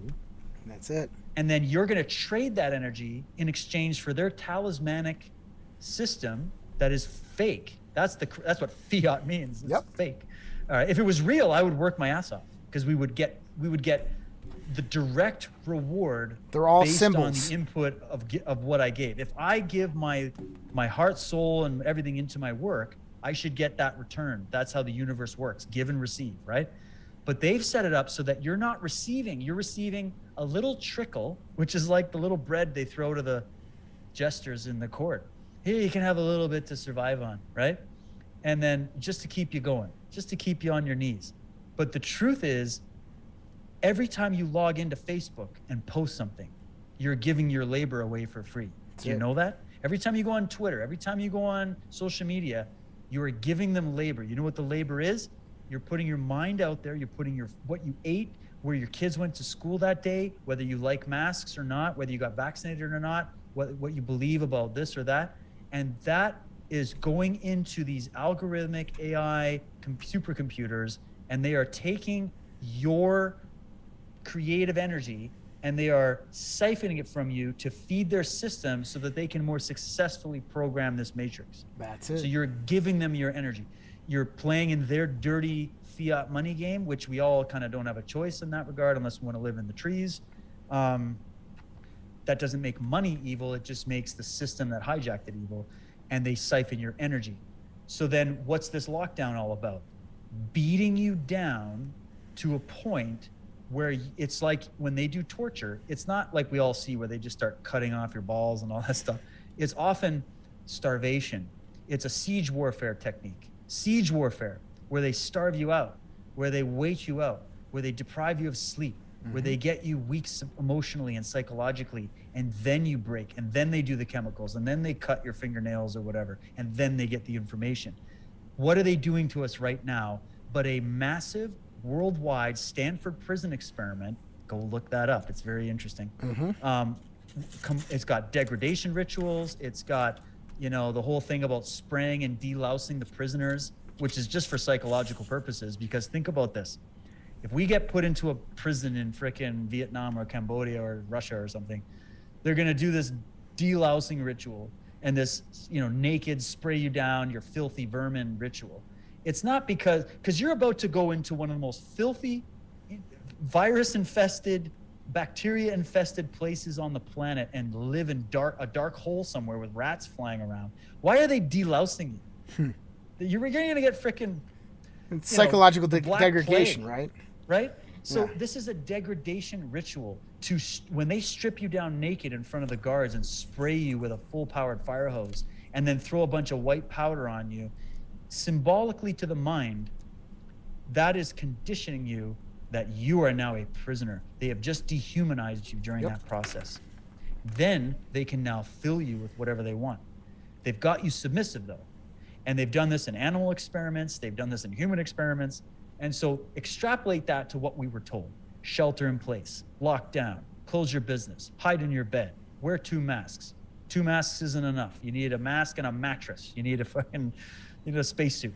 One vaccine is going to save you and bring you back to normal. Oh, sorry, 2 vaccines is going to save you, bring you back to normal. Oh, sorry, 3 vaccines is going to save you back to normal. So 2 masks, 3 vaccines, locked down, still don't have my freedom. Oh, now you got to show your ID. And your ID is no longer a driver's license. It's digital. It's on your phone. And it has to do with your health status. And if you don't qualify, you don't get access to your bank. You don't get access to the pub, whatever. And it's just going to keep going. This is wearing you down. And that's what they're counting on. And I see Josh and Jason, I see guys out there that I respect that are honestly considering bending the knee and taking this shot simply because they're saying, I got nothing left. My fight is gone. I'm exhausted. I'm sick and tired of it. I need a job. I got kids. All the excuses start coming out. And when the excuses start coming out, that's a sign that in this Stanford prison experiment, they've broken you. Yep. That's what that is. And so I'm not trying to delegitimize anybody because everybody's in their position and I'm not to speak for you. You're to speak for yourself. However, I look at it and I sit back and I go, this is why they destroyed the canon of knowledge coming from the warrior class of society. Because the warrior class gave you a totally different vibe than the shaman and the priest class, which was all about all the other things, which are also important. But the warrior class and the warrior tradition gave a unique quality to people, which was a resolve and inner strength to withstand when that kind of pressure comes at you. Because that pressure first faced humanity in the form of nature, where they didn't have the right, infrastructure, and nature just beats the crap out of you. And then most people die, and then you learn over time. And then eventually you build fortresses and heating and plumbing and all that. Like, it took time, but nature used to do that to us. It wore us down, but we still survived because of certain people that never quit and never gave up and continued to study and learn. And then look what they've done over this time. It's the same trick that they're playing on us now. Wear you down, confuse the hell out of you, and then you're gonna cave. Mm-hmm. And all I'm gonna tell people after this big, long frickin' rant is look yourself in the mirror, realize that you are the kingdom of heaven on earth, that you do matter, that you're very important in this time, and that under no circumstances are you gonna bend the knee. If you truly believe that you're not going to take this shot and you're not going to go with this bullshit and you are not going to watch the news because you know they're fake news, if you truly believe that, you have to stand by your principles to the death. You are honor bound. That's what honor is. Honor starts with self-honor, and then you can honor others. And you honor yourself by making an agreement with you that says, I am not going to bend the knee to any tyrant. I am not going to just follow along with something that is so anti-human I can't even put it into words. I am not going to stand by and watch this happen so that my children can inherit this hell on earth. And so we have to find that inner spine of the warrior again, and realize, yep, you're fatigued. I'm fatigued. I'm tired as shit. I've been working my balls off. You guys have been working your balls off. Many people listening to this show have been working your balls, trying to do something right now. But under no circumstances are you to drop your shield below the shield line. That's it. Under no circumstances are you to tuck tail and run just because it gets a little bit harder than it was before. You're being strengthened right now. Do you know that if you haven't bent the knee and you are listening to right now and you are still on this path, and you might have all your friends and family shouting at you from every direction, but do you know that you are one of those 144,000 in the myths? You are one of those. You are the last of the Mohicans. You're the last man standing. And God love you, because we need those people. We're going to inherit the earth. That's the good news. Think about it. We are going to inherit the earth. Those that can stand right now. So do not bend the knee under any circumstances. And for people that are like, but I need a job, but this, but that. No. Find a way. Find a way. I feel like we just went through the 3 books of Lord of the Rings. Like the hero's journey. No, listen, if you think about this, Josh just talked about the money system. The money system is part of the power of the ring, right? Right. It's part of Sauron. Sauron would be the evil empire that's doing this, right? Soros. Soros. and you think about it, Frodo is the dude that won't bend the knee and succumb to evil, right? Because he's so pure. The Ranger's the last. Think about it. There's no other Rangers in any of that movie other than, what is this? What the hell's the Ranger's name? It's been a while. People when one guy forgets it and then everybody forgets it? It's weird. It's this weird thing that happens. Strider. Yes. Right? So if you think about it. Viggo Mortensen's like one of the last Rangers, right? What did you just say? They got rid of all the warriors. That's right. What's happening in their society right now? We're getting rid of the warriors. We've taken away masculinity from men. Right? Big one. Yep. Right? So if you women. think of what did J.R.R. Tolkien fucking know way back when he wrote this? And it seems like you're a fan of it. Oh yeah, I did a series on this, Jason. We did a series last year with Laura. Actually, a great guest for you, Josh, is a woman named Laura Lee Scaife. She's a dear woman. She's a sage. Make an intro. Let's do it. She's amazing. And I've had her on, and I did a 4-part series with her. She did a thesis on Lord of the Rings. Exactly what you're talking about, Jay. She did a thesis on Lord of the Rings. She made a bunch of videos, and it was so cool how it happened where I was feeling pretty out of it at the beginning of 2020. A lot of shit had already happened before the pandemic hit, and then the pandemic, and I was like, holy shit. And she sent me an email. She went, hey, I just wanted to show you, I heard you talking about the Lord of the Rings, and I did a whole like PhD thesis on this. Check out the videos. And I watched it and I was blown away. And then we did a 4-part series. I think each episode's like 3 hours long. And so she came on and we analyzed, she called it the greatest myth of our time, Lord of the Rings. Lord of the Rings, greatest myth of our time. And we looked at the storylines, everything you're talking about, and we superimposed it on what was happening in the world. And we concluded that humanity is at the Battle of the Black Gates in the 3rd chapter right now. And everyone has a role to play. There are the elves, there are the druids, the wizards, there are the hobbits, which are just the average everyday folk that probably feel like they're very insignificant and they're just happy-go-lucky. But what was it that ended up defeating evil in the end? It wasn't some masterful warrior. It wasn't some powerful wizard. It wasn't some sage. It was some little hobbit that was pure of heart, like you said, a little man. And that's what J.R. Tolkien, I think, was trying to say, was he probably felt like that. He grew up during the war. Felt like a little person, insignificant. I'm nobody. I'm just waiting for the next Sunday dinner with pies and whatever, fireworks. But then you turn out, you're the one that's going to save the world, man. Just little you. You're going to have the support of the warriors and the elves and the wizards and all that, and the trolls, or not the trolls, the dwarves. What's the stork guy? The bearded guy. Yeah, the dwarves. The dwarves. All of them. You're going to have the support of the fellowship of the ring. We are a fellowship. Us in the media right now, we're the new media. We're the fellowship of the ring. What's the ring? We have to carry this ring of power, and that's the knowledge. That ring is because knowledge is power. Knowledge isn't good or evil, but that power is what ends up corrupting the person. That's why Gandalf says, through me, this ring could wield a force that could destroy the world, because he was such a high, powerful magician. But through a hobbit, it would work, right? So I start to wonder, with all this white hats, black hats, ancient internecine struggles between these different elites, because there's good and bad too. There's not all bad elites. They're not all bad. No. There's a battle happening. There's a battle happening everywhere. And I start to wonder if they got to a point where they said, we're just battling back and forth amongst these different high-level wizards and masons and all this shit. The only people that can save the world is the average people, is the hobbits. And we have to ask humanity the question, what does it mean to be human? And what do you want? Do you want freedom, or do you want total surveillance state, totalitarian control? And we're going to show you both options simultaneously, and you choose. Yep. Because we just keep fighting it out amongst each other, and it's not going anywhere. So you have to be the differential. And I get that feeling, and I think that's what Q was. I think that's what all this shit was, the truth movement, all the great teachers and thinkers from the past.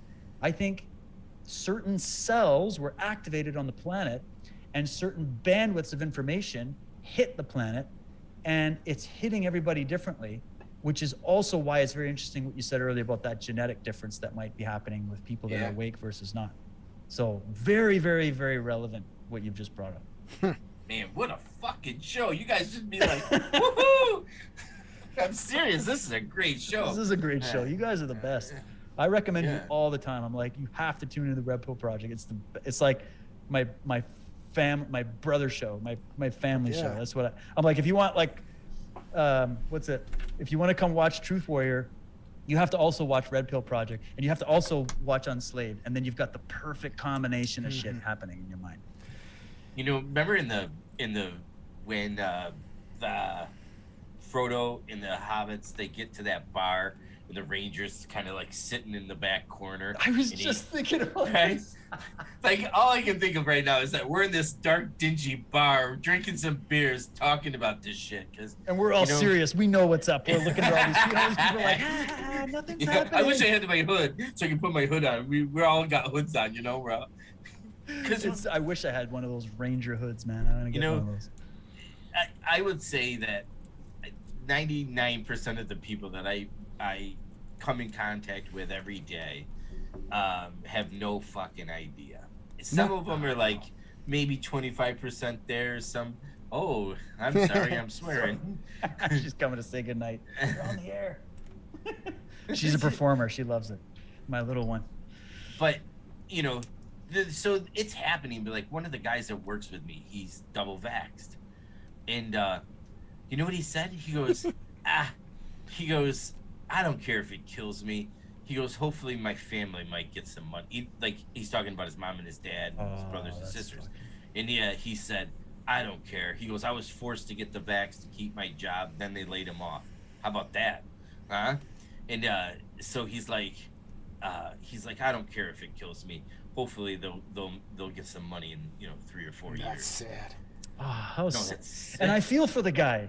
For the guy. But look, if you're out there and you think like that, what kind of a world you might give your family a little bit of money. You might keep your job for a little bit longer, right? It's like Braveheart when he's looking at the mall, he's on the horse and he's like, yeah, you could run. You could hide, at least for now. And you could die happy in your beds. But would you be given to trade this day for that? James Cavill just did that in Vegas. I saw that. James Cavill or Cavill. Cavill. Yeah.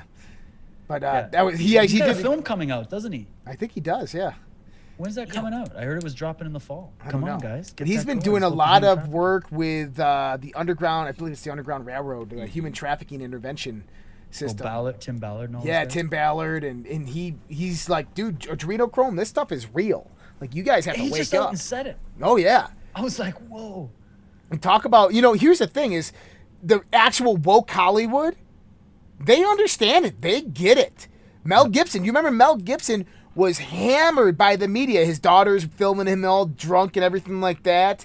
Yep. And he was trying to warn the people, trying to tell the people of how Hollywood was, how it was. His movie Conspiracy Theory, it's like fucking truth. Well, think about all of his movies. There's a good meme going around where it shows all the covers of Braveheart. Like, is Mel Gibson trying to tell something? Like The Patriot, Mel Gibson. The Patriot, Braveheart, Signs. Yep. Signs, yep. Oh, man. It's interesting. We covered a lot of stuff tonight. And, one of the things that Q said is, they're trying to change your history. Now, think about this. If you were trying to take out the United States of America, if you were trying to take out a world and move it, to manipulate it to, we don't even need to use communism or technocracy or anything like that. Let's just say to a system of slavery. You have to kill off the old people. Yes. The old people are those storytellers. And what's the first thing that they started killing with this fake virus that they did? Yep. The elderly. Those are the last generation of fighters. They've accelerated. Aren't they on warp speed? Hasn't warp speed been put out in the frickin'? They put the whole thing on warp speed. Mm-hmm. Is they went from let's kill the elderly, and actually Dr. Vernon Coleman is one of the best to listen to. He's the old man in a chair from Britain. Love the man. He's a beautiful man. And he has been exposing that from the beginning. And one of the first videos I watched in the beginning in March, April 2020 was a video he did about how he thought the whole thing was already at that point. He's like, I think they're trying to kill off the elderly. Yep. And then now look what happened. It went warp speed. Who's in line for the vaccine now? Already. 5 to 11-year-olds. It's on Sesame Street. It's evil is what they're doing. But here's the thing. Unfortunately, this is what it takes. It had to be this way. And I know nobody wants to hear it. Yep. I don't want to hear it. I hate even having to say it. But we're at a point where this mockingbird psychological operation that's been going on for decades, we can't just win the pandemic. We can't just win election fraud. We can't just win human trafficking. We can't just win against transhumanism and all that. We got to win everything. Yep. Because otherwise, you chop off one head and this thing is a bunch of hydras, Yep. And so this had to be accelerated to show. And I don't care if people think it's Trump and the white hats and the Q people doing it, or whether they're just a little pea in a pod of a bigger I tend to zoom out and I tend to go, Oh, there's a plan, all right. Yeah, there's influence But it's not just from, a bunch of military guys. oh, this is bigger than you could ever This is imagine. bigger than them, okay? That was a little like trumpet blast to light the, remember the beacons in the Lord of the Rings? That's all Q was just light the beacons, because there's a bigger movement happening. We're moving into a new age. Yep. A new age. This is written in the stars. This is about where we are in our galaxy, in our universe. I don't believe it's just Earth going through this. I think this mass awakening, great awakening, is a term we humans use to, again, anthropomorphize a bigger movement happening in nature right now, in the cosmos, in Dude, God's There it is mind. again, Josh. There it is. Yes. So Dave, yeah, go ahead. So Josh. we were just talking about this the other night, and it's called optimization theory. Optimization theory is you guys have this. so what I did is I took Hermeticism, right, Yeah. esoteric knowledge, and I said, how do I relate this to modern day science? Because modern day science has been corrupted. So if we're gonna go back and we're gonna develop science based upon the esoteric knowledge we have, what would it look like? And I developed this theory of just basic fundamental principles known as optimization theory. It comes about through the basic understanding. And David, you don't need to be a scientist to answer this, but what if I told you that there is only one process and only one thing that ever happened in the entirety of the universe, and it's just this one thing that happens over and over and over. Everything from the subquantum to the quantum to the molecular to the macro to the cosmic, okay, is nothing more than a repetition of this one simple thing. Quarks, gluons, protons, electrons, everything, all the relationship of them is just nothing more than this one thing. It's only one thing. And this is what the ancient masters have been telling us from the get-go. Do you know what this one thing is? It's okay if you don't. Well, I'd love, just tell me, because I think you're Okay. talking about that it is to optimize, upgrade. Okay. Well, you tell me. Well, so this one thing is we live in a system, and the system has one process. This process is exactly what I'm talking about. It's the exchange of energy. That's it. Everything in the whole universe is devised upon the exchange of energy. And so I look at it in the sense of like this. Is you have system A and system B. One's at a higher energy, one's at a lower. Everything is always going to be never equal. Everything is always going to be in a variability of each other because everything in the universe is completely unique unto itself. You, me, and everything else. Okay, no proton is exactly the same. So when we look at this, is system A and system B come together and they come in relation to each other. This is why a relationship is nothing more than a connection of energy, an exchange of energy. A relationship is an exchange of energy.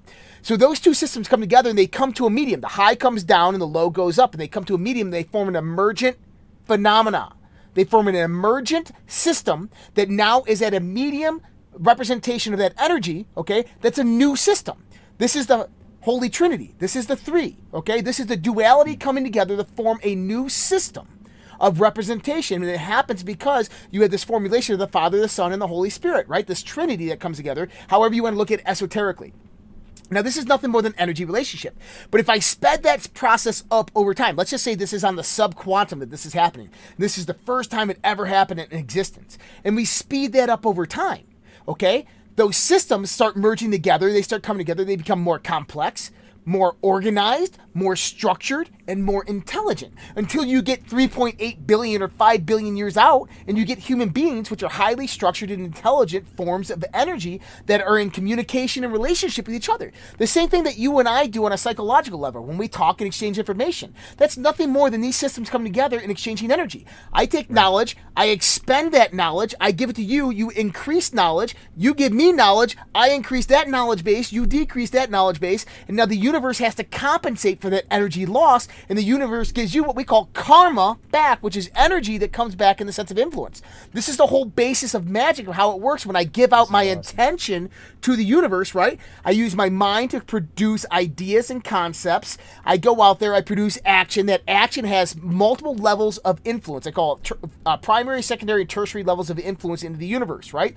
Primary is this. I drop a pen, boom, there's waves that immediately happen. There's an immediate effect. Secondary is I give information to someone. They go and think on it. They expand upon that information. They go and learn something, and that influences other people around them. Well, karmically, that knowledge, that energy relationship comes back to me. That's the law of attraction. That's all it is me influencing my reality by various ways to produce effects in the universe which benefit me. Okay, so this system that we're talking about, this system of energy exchange, is this primary system of how the universe is composed. Now, if we go and we talk about what you just said there, well, think about this. I don't believe in the Big Bang. And the reason I don't believe in the Big Bang is because it doesn't make sense, and you talked about it earlier, is how can something come from nothing? Well, I call it the nothing paradox, or the ultimate paradox. The ultimate paradox is this. Can you define nothing? No. No, because the moment you do, it becomes something, which That's right. means that nothing never existed. If nothing never existed, everything has always existed. Nothing Okay? is something. Well, no, nothing can't be something. Nothing is nothing. Nothing does not exist. And the fact that nothing does not exist means everything has always existed. Okay? This is the ultimate duality. Now, here's the thing. In the conceptualization of the ultimate duality, do you know what a standing wave is? Do you know how like destructive and constructive interference works in the sense of wave patterns? We talk about the logos, we talk about sound, we talk about electromagnetic frequencies. Do you know what conceptually, Okay. I get it. I'm Okay. not the technical. So constructive interference, I take two wave patterns and they're the same frequency and they increase amplitude at the same frequency, right? So they increase their energy at the same frequency. Destructive interference is, let's say I have a 5 hertz wave and then I have a 5 hertz wave 180 degrees out of phase. When they meet, they cancel each other out. Now science says there's nothing there. It's gone. It's non-existent. But here's the thing. Don't I still have two antennas transmitting and receiving? Don't I have energy Right. going into those two antennas? So what happened to those waves? They became optimized. They're still sitting there at this one state, two state coming together, optimizing their energy to this emergent state that now we can't even conceptually perceive in our existence because it's gone energetically, but it exists there in an optimized state. So optimization is really the sense of where energy becomes cohesive and adaptive and resonant with other systems of energy to a point where it becomes optimized and back to a neutral state where it has no perturbations within the field of the universe. Because think about this. Everything in the universe, all matter in the universe, is nothing but an interference pattern. The universe itself wants to be neutral. It wants to be not zero, but it wants to be whatever its energy state naturally is. And so it wants to be in that optimized state like those two 5 hertz waves. Okay? So if the universe wants that, that means that everything in it is a perturbation within the field, an interference pattern in the field. So this means that the universe is continuously adding and removing energy from these systems of a relationship in the law of exchange, in the principle of exchange, to bring everything down to a point of optimization, or bring everything up to a point of optimization. Now here's the thing. How would the universe be created in a system like this? Think of universes as optimized states of energy. They're non-existent. They exist in a state of like that a destructive interference. It's two 5 hertz waves, both transmitting and receiving, but there's nothing there. Okay? So you take another one that's exactly like that, and all of a sudden they start to converge. Well, what happens? They interfere with each other at that point of convergence. When they begin to interfere with each other at that point of convergence, okay, everything starts to unravel, and now we have that process of exchange start occurring between the two. System A and System B start, higher energy goes to the low energy goes to a high, and they start moving to a point of optimization. Well, think about this. Have you ever heard the theory of time in the sense where time speeds up as you get older? The first 10 years of your life are as long as the last 80 years of your life? Right. So our father actually did a mathematical calculation on this back in the 1980s and validated this, 1970s, and validated this theory. Well, I came about and I said, well, what if that's not necessarily the truth? It's not subjective, but it's objective. In the sense is that a person in 1850 experiences the same phenomena. The first 10 years are just as long as the last 80 years, but their time frame of that 80 years was massively longer than my experience of 80 years, which means that time is actually exponentially increasing. Okay? Now think about this. In the optimization theory, what is time? Time is the rate of exchange of energy between System A and System B. This means that when these two systems come to finality, When that point of convergence gets larger and larger, that emergent system gets larger and larger, and those two systems that were integrated get smaller and smaller, time is going to speed up because the system's becoming more and more optimized. And it means it's moving to a new energy state, a higher state of optimization. This is what everybody's talking about with entering the fifth dimension. This is what everybody's talking about ascension. This is exactly what's happening. You're absolutely spot on right. It's happening in the entirety of this universe, because this universe is actually a creation of this convergence zone between these two systems that are exchanging energy. So that's why nothing can stop what is coming. That's why nothing can stop what's coming, because it's going to happen. Yeah. And here's the only thing I'll add to that. I don't know why this jumped to mind, but you know what all these scientists are talking about? Dark matter? Yeah. Dark matter, black matter. What if that's just spirit? What if that's what the ancient sages would have just called spirit? They're like, it's dark matter. What does that mean? Dark matter. Matter that you can't see because it's dark? Well, that's the beautiful what if thing. That's what we've all said is spirit or consciousness? What if that's the consciousness? What if they're tapping into that and they're seeing it? And then because of their whole framework and their foundation, which is flawed, they have no other way to come up with than it's dark matter. It's just as ridiculous as what they're saying with these vaccines, that, well, this vaccine, everybody needs to get it. And you can't go to the barbershop unless you get it. But even the people that get it are not safe from the people that didn't get it. Mm-hmm. But it really works. And we need everybody to get it so that we can stop the virus. But it doesn't stop the virus if you didn't get it. Only if you did. It's like your mask doesn't work unless I have my mask. Or my mask doesn't work unless you have a mask. It's the same retarded idea that I see in the world of a lot of these scientific theories. You know what I mean? Trying to get my wife pregnant. You guys got to stop wearing prophylactics. Yeah, right. Stop wearing your condom. I'm trying to get my wife pregnant. I'll take my condom off so you can get your wife pregnant. That's right. Sweet, finally. As long as I don't get my wife pregnant again, I've got well, two is good. So David, you're right there, is that dark energy and dark matter, what we talk about. Think about this, is the ancient Hermetics had it right all along. The fabric of the universe is consciousness, is mind. And these two systems that I'm talking about are consciousness coming together. This is why we exist in the mind of God, okay? Within the breath of Brahma, the in and out breath. This is the exchange of energy, the in and out breath.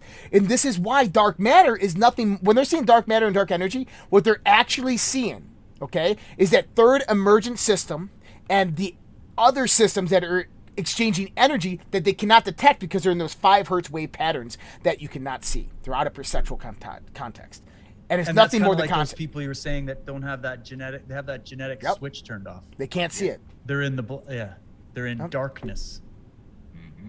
There's no photonic light flowing to those cells. That's right. And I'll tell you what, that's great supporting evidence for you.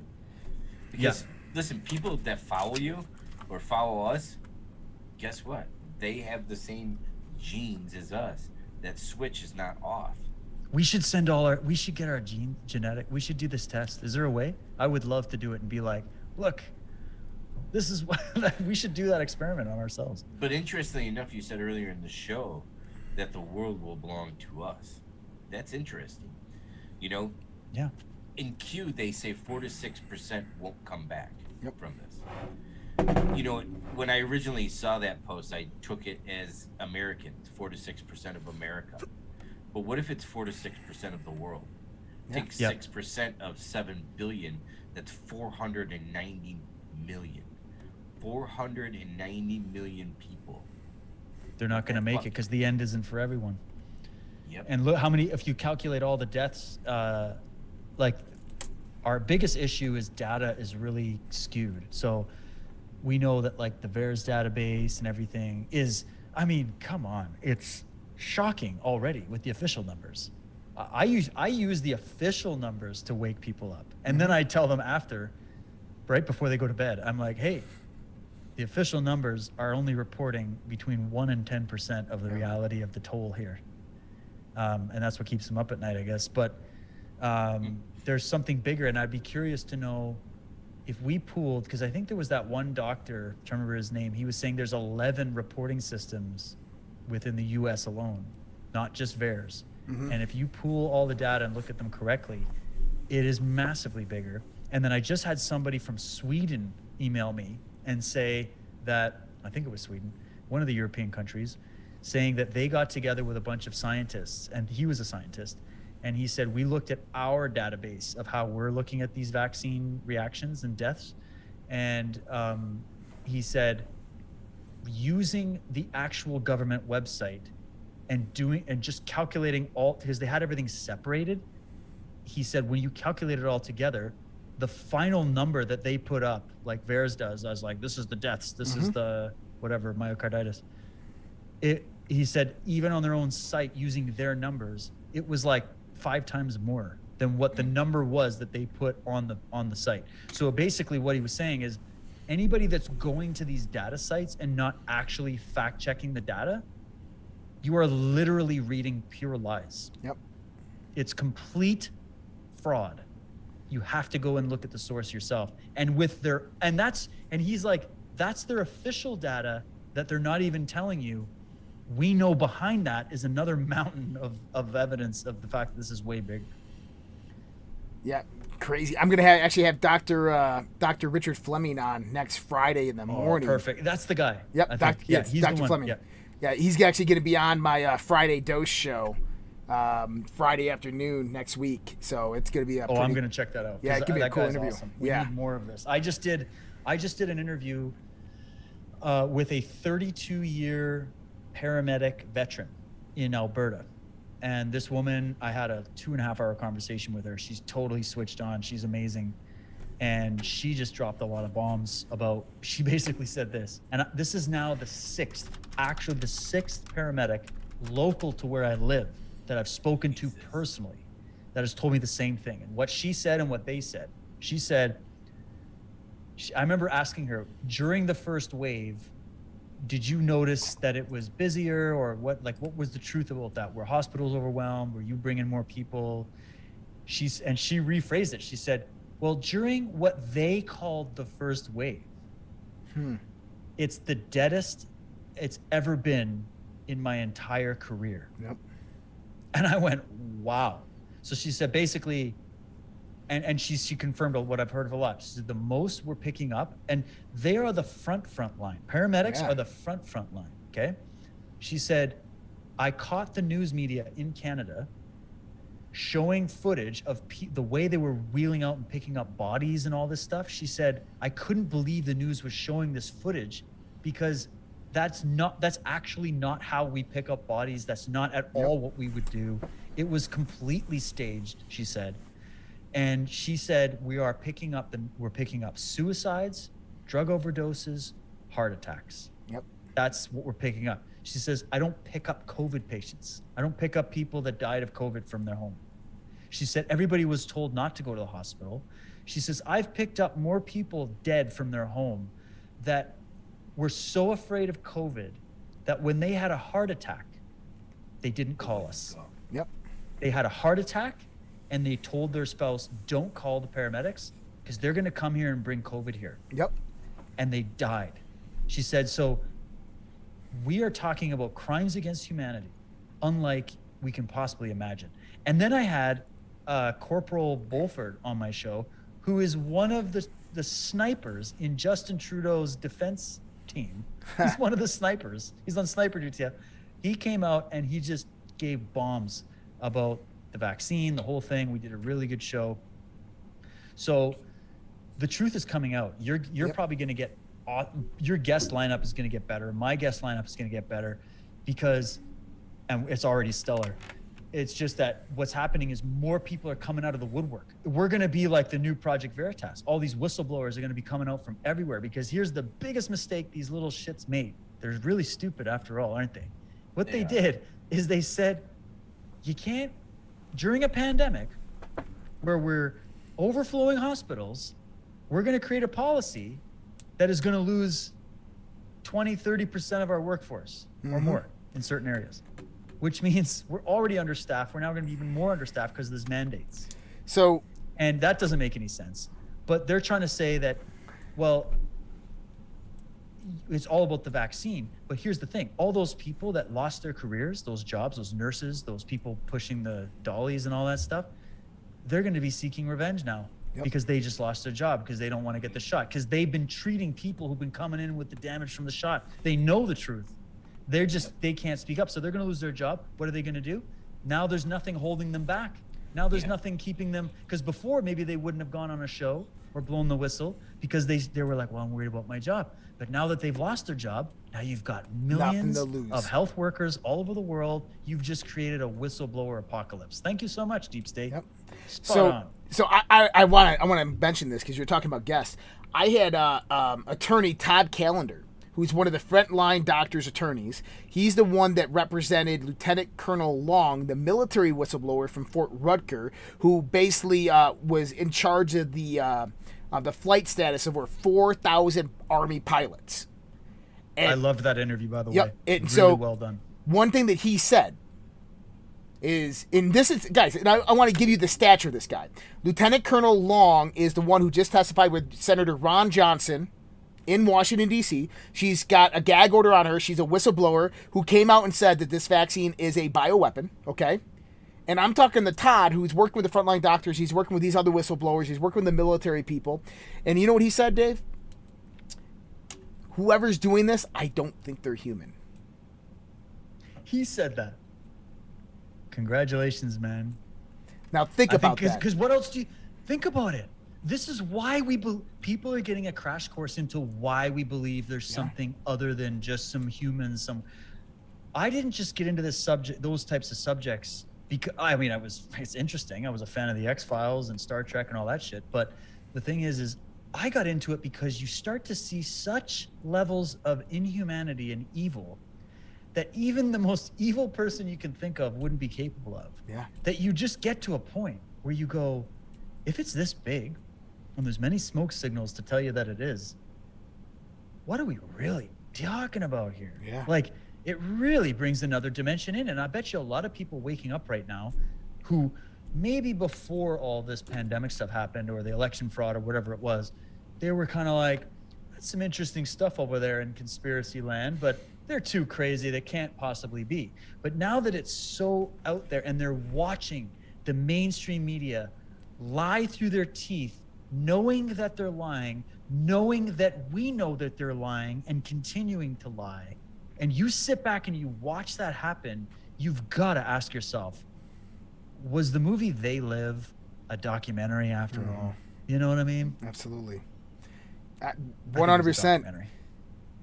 It was. I think it was. And I think that, you go to the TikTok UFOs, and I've witnessed these firsthand on the ocean circa 2004, 2005 while in the Navy. And when you start looking at those videos and you start hearing what the pilots are saying, like, these things did not give a crap that we were there. Then you have these other ones that like chased us, played with us, but we were in no competition whatever with them.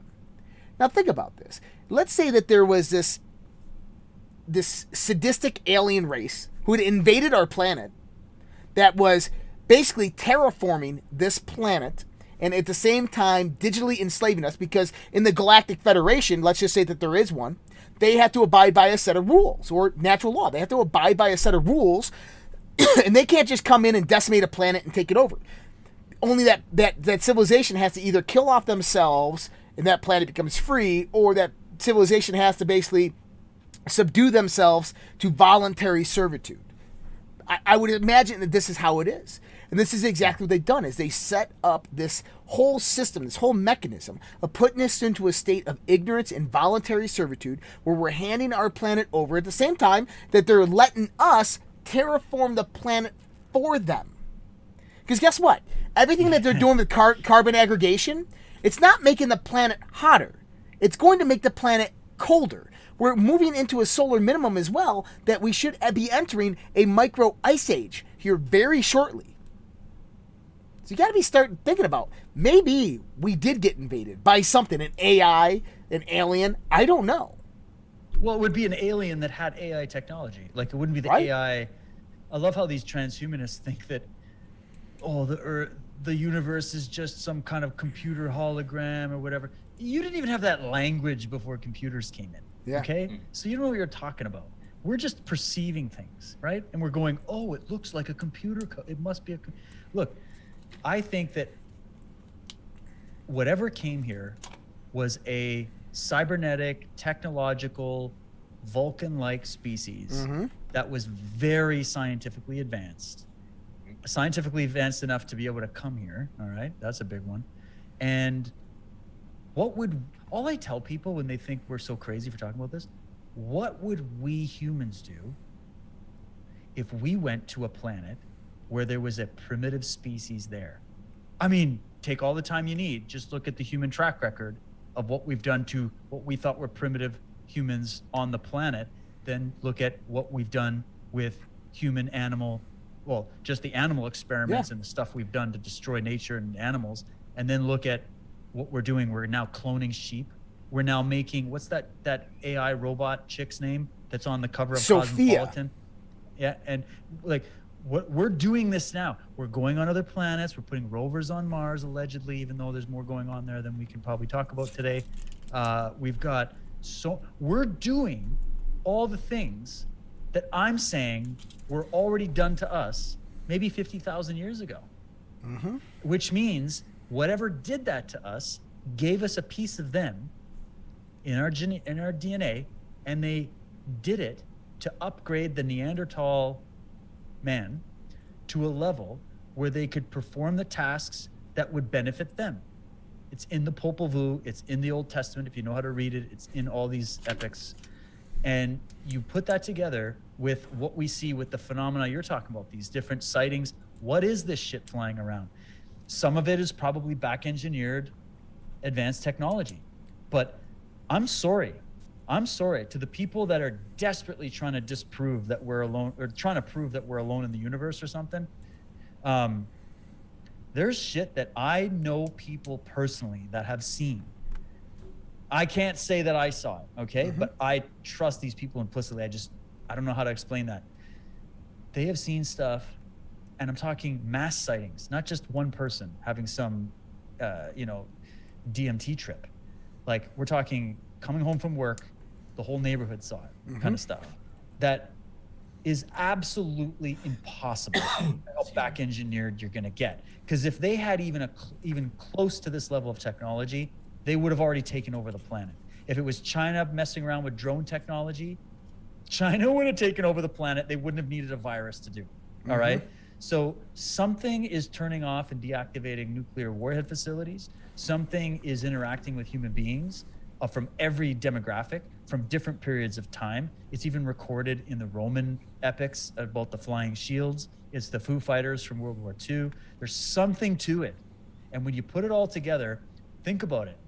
You could sit there and go to debunkufos.com or whatever you want and debunk all the stuff you want, okay? But all it takes is one of them to be true, one piece of footage to be true, one story from all the stories that have been told throughout human history. It only takes one to dethrone your precious scientific religious paradigm. And that is why that subject of all subjects is the most demonized, the most ridiculed, the most cartoonized, it's just turned into Star Trek conventions and a bunch of people selling shit. But to me, we're getting little hints at that world of causality. We're getting little hints at what the ancients called the gods. We're getting little hints of it. And I think that if you get into Philip Corso's book, I don't know what people think of him. I read that book years ago. I couldn't put it down. He was colonel or lieutenant. Major Philip Corso. Philip Corso. He was a liaison to what was the general's name? Oh, anyways, he was a liaison to Majestic 12, but he was also there on the ground at Roswell. If you remember, that's right. Marcel was the one holding it, but Corso was there. He wrote the book Day After Roswell. That's the name of the book. His son wrote the book The Day After Roswell. Him and his son together with his diary. But he's telling his story. Todd Callender represents his son. The lawyer I just had on. Yeah. I always learn so much on the show. Yeah. But the story is that everything we got, circuits, internet, the helicopter, all that shit, it came from crash retrievals. So let's just put that in perspective. Let's just throw this in there real quick. If we're talking transhumanism and we put that into the pipe and we smoke it, what happens? we're dealing with a situation where an advanced species that has already mastered this technology is trying to turn us into them or something. And they're using the technology that would otherwise be foreign to this planet to do it. Mm-hmm.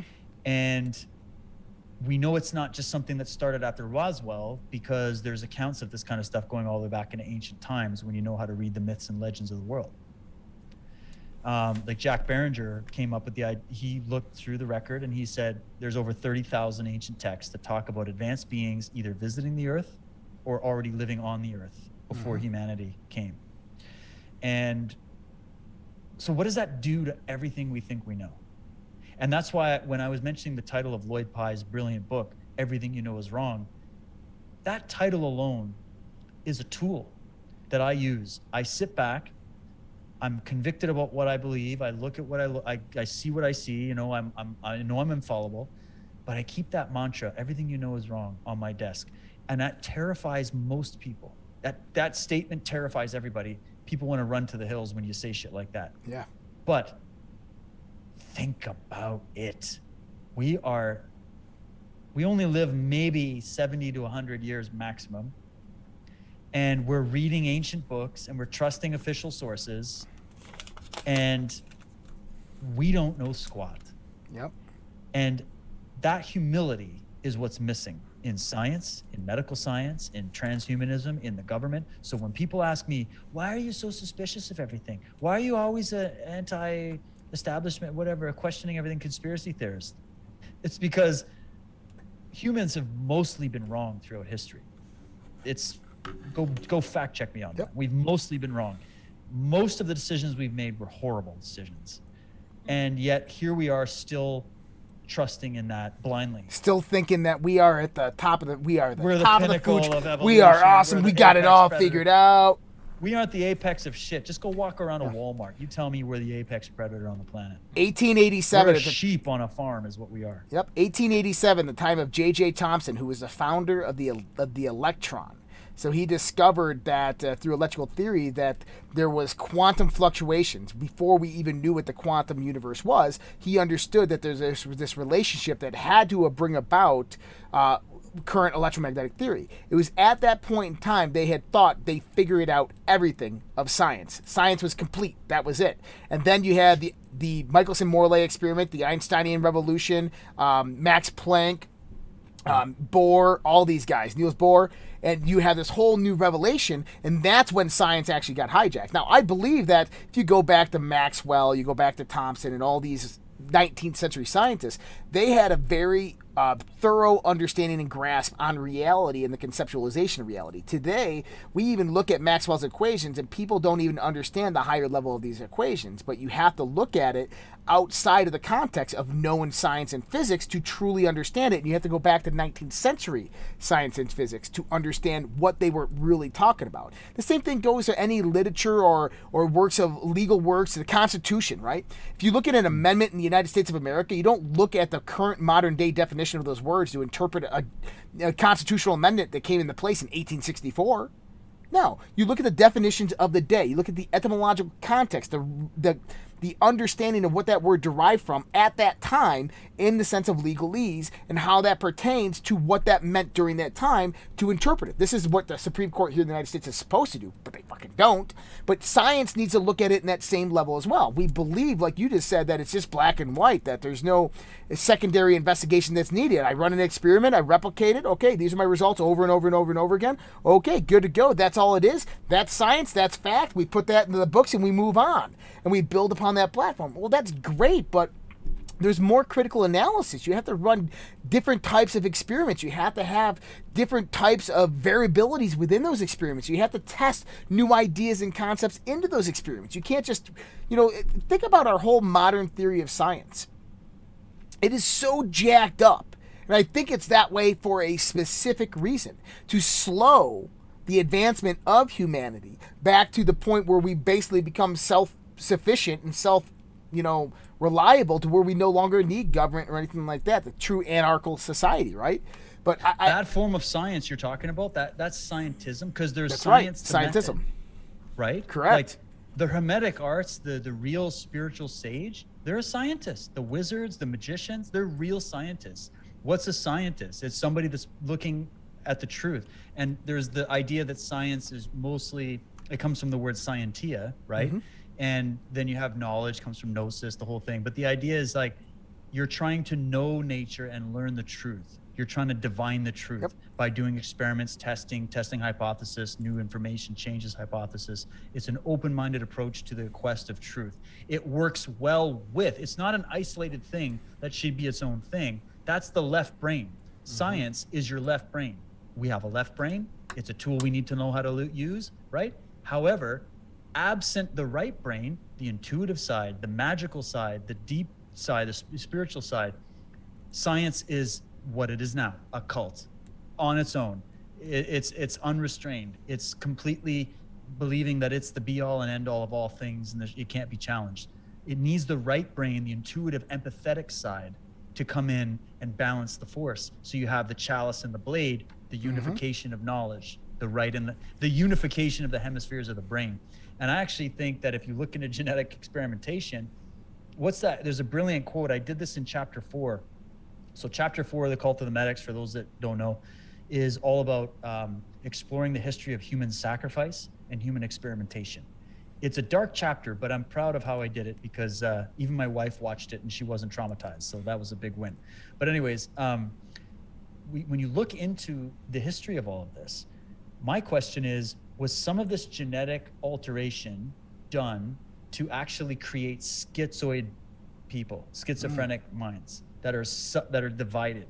Or was that a product of the trauma and cataclysm of the past, which would be like that whole Julian Jaynes idea, bicameral mind kind of thing, right?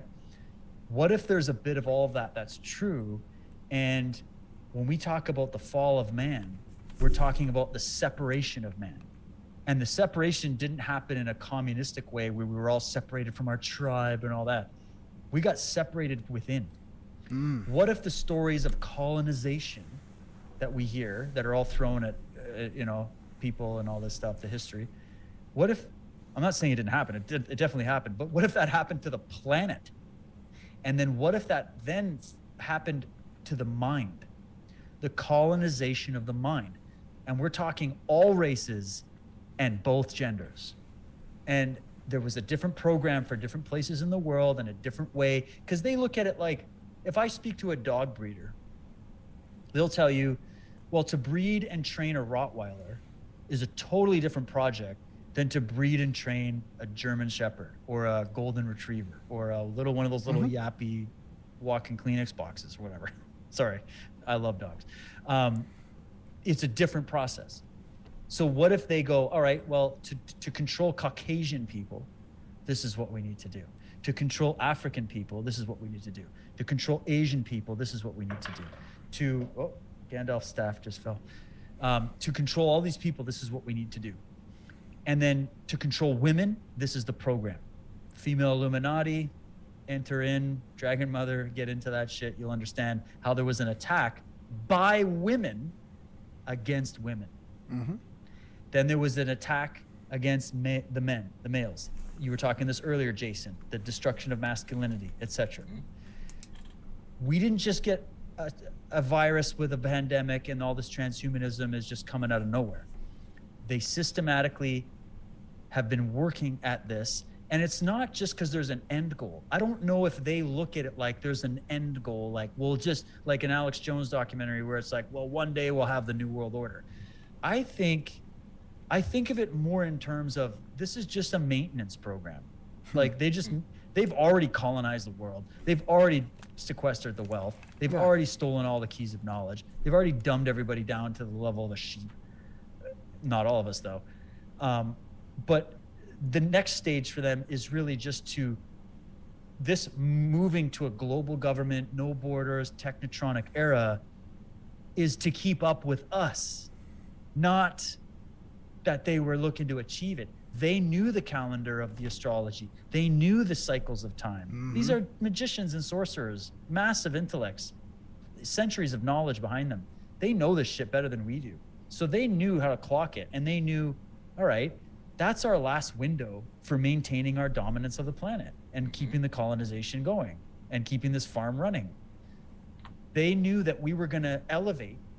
And so they went, the only way to stop humanity from waking up is to bring in the technology now and go to the next, the alchemical process of the mineral man. You know, in alchemy, they talk about the different stages of man.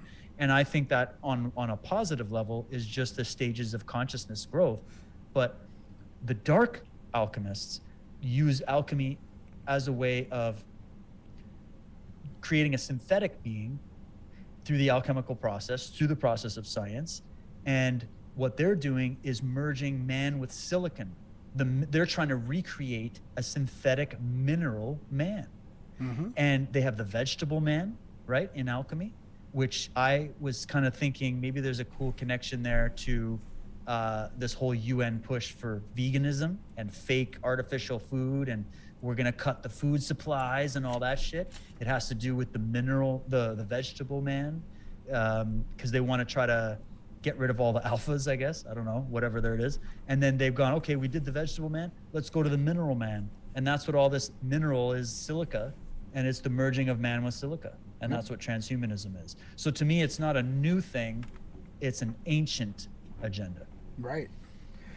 And yeah, it is an ancient agenda. And I like the perspective that it is a maintenance aspect of it, because we're moving into this kind of, I did a very high level overview of it of optimization theory, but I know Laura Eisenhower talks about this and a few other people talk about this, is if you look at our planet's position in the galaxy and everything that's happening, people have been prophesizing this for a very long time. Even the Christians, in the sense of Revelations, have been saying that, hey, look, there's going to be an apocalypse. An apocalypse literally means the unveiling. The unveiling, if we know the story, the unveiling of the goddess, the Sadic Isis, to where we learn the secrets of the universe, right? So it's this evolutionary step that humanity was coming from. And you're right, they timed it correctly. And what they did is, when we take that evolutionary step, we take it into a digital silicon prison made for our minds, a virtual augmented reality, which encapsulates our being and allows us to evolve within this controlled digital silicon state of their prison while they colonize our planet and do whatever. I mean, you know, the question is why don't they just call us and just get rid of us? And I think it's because they can't. Yeah, I think because they need us. They feed off of our energy, the matrix, the battery, as well as they can't. They can't. The karma thing. The karmic, the natural law aspect of it. You can't. And that's why we're being coerced into this. That's why you have Satanism. Satanism cannot violate natural law. They have to coerce you through ignorance. That's why you're having this process play out. If not, it would just be through brute force. Yeah, they just come out and take. That's what I tell people. This stuff starts going around on social media. Okay, I think there was this post, really viral in Canada at least, where some brother's wife's cousin talked to some guy on a military base, and he told her, yeah, by December 21st, the CCP party of China is going to land on Canadian soil, and they're going to assist the Canadian government going door to door to haul out all the anti-vaxxers and resistors and bring them into concentration re-education camps. Dude, this post went so super viral that everybody that I knew was messaging me, Dave, what do you think? December 21st, the times. I'm just like, hold on. Let's just think logically here, okay? Yeah. Think about it. China and the UN are going to land in Canada or some other country, and they're going to go door to door, Gestapo style, and start dragging people out of their homes and putting them in concentration camps. I'm sure they would love to do that, but let's just really think about it. These people can't even keep a protest under wraps in Toronto, okay? They can't even wrap up all the protesters, let alone going door to door and taking people. First of all, in Canada, yes, I know Twinkle Toes Trudeau signed in the whole anti-gun thing at the beginning of 2020 after the fake Halifax shooting. Well, not that it was fake, but that it was probably a false flag horror of what happened. But anyways, they went after the guns.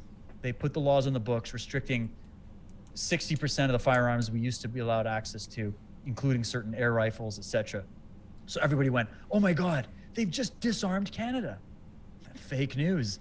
All they did was install that as a law, so and so, quote unquote, and they gave everybody that had a firearm in Canada a choice to either sell their gun back to the government for less than 10% of what it's worth. Okay? So all your shotgun, all your AR-15s, whatever, you're going to sell it to the government for less than 10%. Yeah, I'm sure a lot of people jumped on that. Or you can grandfather it in and you're allowed to keep it in your safe. You just can't take it to the range. Can't use it for hunting. Can't be caught traveling with it. So that means that Canadian firearm owners, of which there are a lot more than you think. Oh yeah, there's a lot. And they're very well trained and they're very well armed. They are still in physical possession of their firearms. Can't say the same about Australia though. Nope. So I said, how's it going in Australia? Now I know they have these little detention centers and I know about all the videos coming out of these double fence concentration camp thingies or whatever. Okay, but hold on. If they were going to do this by December 21st in Canada based on this post, then we would have already seen this shit go down in Australia. There'd already be people getting shot in the back of the head behind, prison walls and shit. If they're going to bring that here, we're not actually disarmed. And there's a lot of people here. And the moment that happened, it would be a wake-up call like you wouldn't believe. There would be a mass war. It would be insane. Americans would be coming over the border. You guys would come over. Dude, Yeah. we would be like, it's fucking on. It's like Khabib, send me location. Yep. All the patriots so think about it. Strategically, and you were in the military, Josh, and strategically, you think that China can manage. Everybody thinks China's this massive fucking they're nothing. You think they're going to come in and do a ground invasion they can't just do it in Canada. It's not like history. It's not like, it happened in Germany and happened in Russia. This is global. They would have to do a ground invasion like that everywhere at the same time. They do not have the manpower. They do not. I know the police in a lot of places are acting a fool, but there's so many of them waking up. We now have 2 police organizations in Canada that are speaking out against this shit. Awesome. There's people in CSIS, which is our version of the CIA, that are like, they're behind helping get this back. They know our country's under attack. Okay, it's just the citizens that are too thick to know what's going on, but they're waking up too. And so why would they wait? This is my big finale on debunking this whole fear porn shit that I think they're purposely seeding into the alternative movements right now to try to make us look crazier and also to spread fear. Because they don't care if you're afraid of a vaccine. They don't care if you're afraid of COVID. They don't care if you're afraid of Al-Qaeda or ISIS or migrants or China invading. As long as you're afraid, it's all the same juice, baby. Mm-hmm. So they're going to go, all right, we're going to do a ground invasion, because if you do it in Canada and the world gets wind of it, other countries are going to come in and they're going to help. It's going to be a shit show. It's not going to work. So you'd have to do it everywhere around the world simultaneously. I don't care how big the UN army is or how big China's army is. They don't have enough people. I don't care how many traitors there are behind our borders. There's also so many patriots and so many people awake. These people know they would be a fight to the death, okay? And there's a risk that they could lose. So why would they do that? And why would they wait until now when we're way more awake, we're way more pissed off? How many people have been stocking food, weapons, ammo, coordinating with communities, buying walkie-talkies, creating communication platforms, connecting with people all over the world, doing lawsuits? Why would they wait until that was at like a solar maximum to do this invasion by December 21st? Yeah. You know what I'm saying? Well, so I'm just trying to speak to those people they're just reading shit and then they're going, oh my God, the sky is falling. Just check yourself. We're at war, but the dark side ain't the only show in town. That's right. And it goes the same for here in the United States. There's a website out there called Real Raw News, Michael Baxter, and it's complete bullshit and propaganda. Bill Clinton was hung last weekend and this and that, and, it's all BS. It's all propaganda. And, you made a good point. I hope it's true, but I know it's not. Well, we know it's not. But when we start looking at that in where people are putting this level of propaganda out, look at history. Look at Nazi Germany. The Jews and everybody else that they rounded up went voluntarily under the term of medical tyranny. Yep. They were told they were unclean. They needed to get out of their houses. They came voluntarily and went. The same thing in Mao, China. They all went voluntarily. Those that didn't, they might have been taken out back and put down. But for the most part, Most of those people that went into acts of genocide went voluntarily. Even Solzhenitsyn reported that he said in regret, he said, if only we would have had some fire pokers or something to fight back, we might have deterred some of these police. Everybody went with a smile on their face. Half of Leningrad was rounded up in one night. Because they thought it was for the better. I couldn't believe it. Yeah, the better good. He didn't write about how everybody fought back and there was this massive resistance and then they lost and then they got put in concentration. That wasn't the story of history. The story of history is exactly what you said. People went going, right, if I just comply, I'll get my freedom back, right? Okay, I'll go on the trains. That's how they get it. So guess what? That shit ain't gonna go down this time. Because and I think they see it. We're ready to go to the death. I'm ready to come back and haunt this planet. It's like Gladiator. In this life or the next, I'll have my vengeance. So fuck with me all you want. I'm coming for your ass on a spiritual dimension that you can't even fuck with. All right? So they're not. That's where my resolve is at. And I know your guys are there. I talk to people all over the world. I have to use Google Translate or whatever, some translator, fuck Google. I have to use that in order to translate all these messages from people that they're having the same conversation we're having right now. Mm-hmm. So you tell me again, and then look at these protests. You're going to round up these millions of people in New York and Germany and Toronto and Denmark, all these places protest. You're going to round all those millions of people up and put them in these little rinky-dinky FEMA camps. Best of luck to you. Yep. Yeah. You know, I said to Josh, a couple of weeks ago in private conversation, I said, dude, you know, this is scary. What's scary about this whole situation is, to me, no matter what side is in control right now, the current system is going to buckle. Mm-hmm. There's no getting around what's to come. It's either make America great again or, great reset. Biden's deal. Build back Either better. way, it's build back better. Either way, it's a one world economy or it's getting rid of the Fed. The end result is the system is going to collapse. And when that happens, the scary part is, you know, Dave, you've never been through it. I've never been through it. Yeah. You know, my grandfather did, and who's still alive. But you know what? He was 3 when that happened in the Great Depression. Yep. None of us have experienced an economic downturn that is going to be brutal, right? The chain supplies are already being hit. This is scary. You know, what happens to your home? Are the banks gone? What happens to your mortgage? What happens to your debt? What happens to your cars? What happens to it all? Because this is all just realistic. What the fuck happens to it? But we also might be getting a crash course in not needing the matrix anymore. Mm-hmm. Like, think about that. Maybe the systems, maybe those pillars have to fall away in order to be rebuilt. And so I know you're right. We're in uncharted territory. We're speculating. Nobody knows, right? But I take hope in the fact that for every problem, there's a solution, right? Mm-hmm. And the fact is that if all this stuff collapses, what's collapsing? A fiat financial system that was already raping and pillaging the world and destroying everything. And the real cause of problematic climate change is these big corporations and shit, not us. And that's, I don't even think they're causing climate change. They're just they're just polluting the environment. But the thing is we're so reliant on the banks. We're so reliant on the system. We're so reliant on having Walmart there. What I've been doing is connecting with my local community and finding out that there's all kinds of people around me. We don't have to agree on everything, but we all have different skills. And we are making the Fellowship of the Rings here. We've got over 120 something people in our little local community. And I live in a small little fishing village in nowhere. And we're all just getting together. We're on chatting. We're talking about skills and trading resources and things like that. If shit hits the fan, people are prepping, people are getting ready. That's always a positive thing.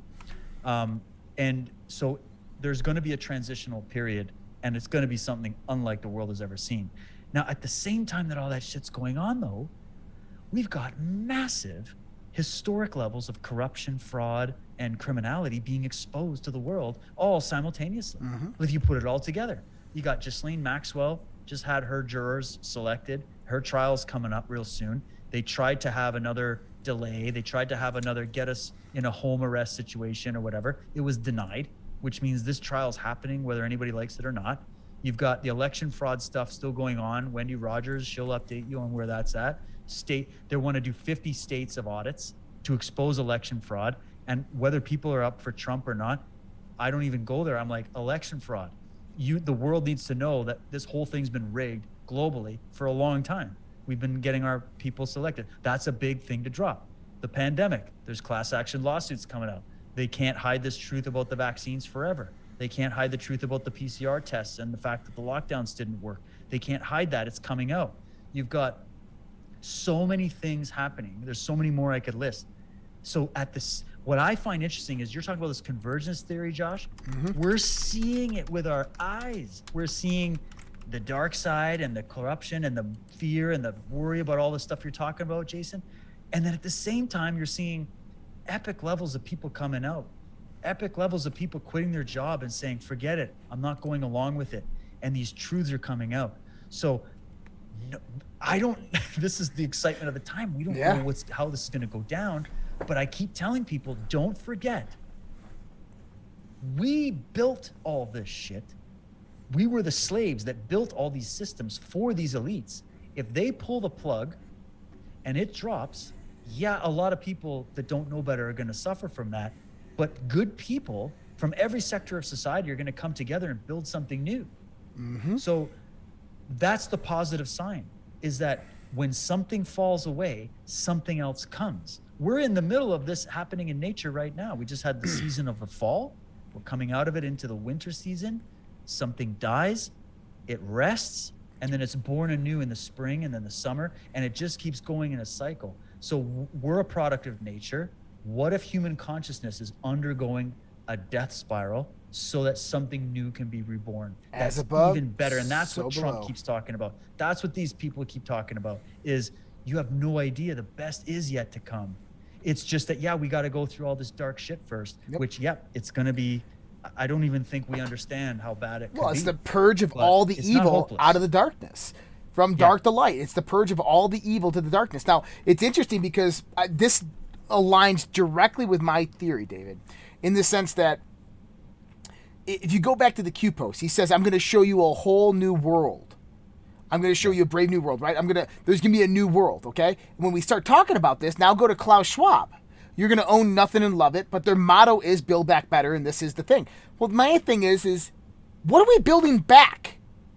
In order to build back, you have to destroy something first. And so I've realized that they have to bring the whole global society down to its knees. They have to collapse everything in order to build it back better. But what happens when they do that? They become vulnerable just like everybody else. All their systems become vulnerable at that same point in time. And this is why they're all implementing these various structures right now around the world to basically, I'm going to take power when this happens, or I'm going to take power when this happens. That's what the fight is all about. The War of the Roses right now is getting ready for this global collapse and who is going to take the power over humanity. And the question is humanity don't even know what's going to happen. Most of humanity is like, what are you talking about? Joe Biden said I got more money in my savings account than I've ever known in my life. This Wall Street's doing good, even though my 401k's down. I mean, food and gas prices are skyrocketing, but Joe Biden's saying I'm doing good. So, what do you mean, like, collapse? It's build back better, man. No, there is no build back better. You're going to own nothing and like it because of what Jay just said. Is when they collapse. They're building back their empire. That's right. That's all they're doing. They're not building anything for you. They're collapsing. Get you out of the equation, and you'll understand their language. They're going to collapse it. They're going to collapse it and do a call on all the loans, which are going to take back your houses, your cars, and everything that you own. When they do that, you will own nothing. And now you will be a ward to the state. Unless people stand up, arm up, and say, not on my watch. You want to come take my house? That sheriff's going to have to come take my house. And I guarantee you that sheriff's going to be like, I ain't taking this house because they're trying to come take my house. Yeah. And see, it's not going to work that way. And I think this is what they didn't plan for. They thought that we were more far gone than we actually were. They didn't realize how awake that a lot of people were. And I don't think they realized the alternative media that could spawn up on the internet. And we're kicking there. We are. Like, look at that meme. Do you see the Pfizer meme that came out? Yeah. That They can't meme worth shit, these Nope. people. They tried though, and they came out with that meme. They tried a fake whistleblower with Facebook. They're trying to copy us. Look at it. Yep. Take it as a medal of honor. We're winning. Did you hear about winning. The CNN? signs are everywhere. Pfizer comes out with this lame little tweet with this gay little cartoon where it's like, conspiracy theories, the anti-vaxxer conspiracy theories, and science is and pulling them then back. science pulling them back. Pfizer, you're all about science. You're the #1 criminal on the planet Earth, and so somebody remade it with the "Let's Go Brandon" meme, and they put Biden thinking he's president, and then the thing pulling him back is the "Let's Go Brandon." Let's go, Brandon. It's just like every time they try to meme, we don't just counter it. It's a jab, uppercut, hook, cross to the chin. It's like we just destroy them forever. And every little meme they've come up with is falling on it. All the narratives are crumbling apart. So consciousness is coming to this planet. There is a great awakening that's happening. I agree. It's really hard to see the forest from the trees sometimes. And trust me, I have my days where I'm like, we're all fucked. See ya. Yeah. But something in me, some burning fire in me calls me back every time. And it's either one of two things. It's either my irrational need to feel like there's hope, or it's fucking true. And I'm listening to the real voice of what we call God that is saying, keep the faith. It comes out right in the end. It's like Frodo when in that story, when he went through so many trials, he wanted to give up. He couldn't hold it anymore. It was too much. And he had to just keep finding that strength throughout that story. And finally, he did end up delivering, and he did end up saving the whole Middle Earth. Yeah. We all feel like that. And so I just tell people, for me, it's liberty or death. You come try to take my home, I'm going out on my shield, or I'm putting you on it. And I know so many people that feel the same way. And don't forget, it's never been the vast majority of people that have ever won freedom. It's always been a very tiny minority that has fought the system, won the freedom for everybody else. And even though we don't get any thank yous, and in fact, we get attacked, it doesn't matter, because we don't need everybody. We just need the right people. And, it's Avenger time. And we got the right people. Josh, Jason, we're all here for a reason. You awoke before this for a reason. I awoke before this for a reason. We're doing this because we are the white blood cells here. And we're helping to share the knowledge and share the information. Even if we're not right all the time, we're trying to give people the right signal of critical thinking, think outside the box, don't trust CNN, don't trust me, think for yourself. That's all you need to give humanity. The human spirit and consciousness itself will take over from there. Yep. Our job is to just break through the conditioning and the programming so that we help activate people with what they already have inside of them. And that's our job. And I feel like that's my job. And I know there's millions of other people like me around the planet. And so if we have a special DNA, or we have something, or maybe we went through a trauma in our lives, or we experienced, you know what I think? The people that have faced evil, the people that have confronted the dark side at some point in their life, whether it be within themselves or whether something happened to them, they tend to be the ones that are a lot more able to see the big picture. And so if trauma in an individual's life can spur them on to write a great book or do a great show or do a great something that inspires humanity and wakes them up, then maybe the trauma of all this shit happening right now is the exact amount of pressure that humanity needs to propel us into the true evolution that is needed. And so we're not getting what we want, but we're getting exactly what we need to really propel us to the next level. Because guys, if we only solved the pandemic, there would still be all the other shit that would creep up. If we only arrested Fauci and Newsom and a couple Collins, Daszak, then we would still have all the other players behind the scenes. If we only exposed, I don't know, Benghazi, we wouldn't know the bigger picture about all the other shit. If we only got Clinton, we would still be dealing with Soros. Like, when you're fighting evil, you're fighting with your hands tied behind your back, and you've got to take them all out, the Hydra. And so if that's going to happen on this planet, and we're going to see liberation like we've never seen before, then it has to be this rough, because it has to be so deep for us that we communicate this to our children, they communicate it to their children and their children and their children. It has to be so memorable that we almost lost freedom and humanity at a certain point in history, that we translate that even through our genetic memory line to our children. That's how much of an impact this has to have. Because if it's just, oh, you had a month off of your normal life and then a couple guys got put in jail and fined, and now you're back to the, man, they didn't stop the human trafficking, they didn't stop all the other fraud in the banking system.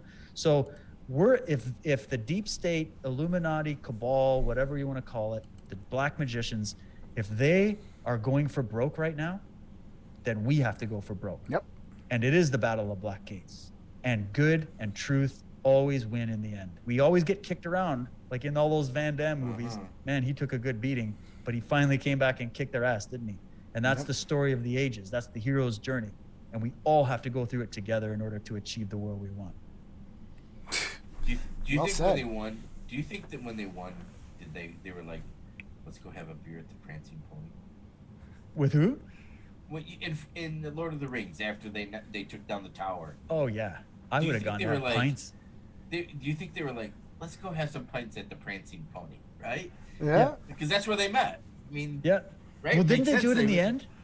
They came back after the big mission. Well, they go back to their own village. They don't go to their to village, Prancing. right? Oh, I see Right. the Prancing Pony. Well, hey, Yeah, how the about this? Prancing Pony's How about gonna this? get Strider. When we win this war, let's find a place. When all this travel restriction shit drops, we got to find a place. And we got to meet, and we got to have a pint, and we Yeah. got to toast, because we deserve Purple Hearts and golden, silver stars or whatever for our service in the digital battlefield.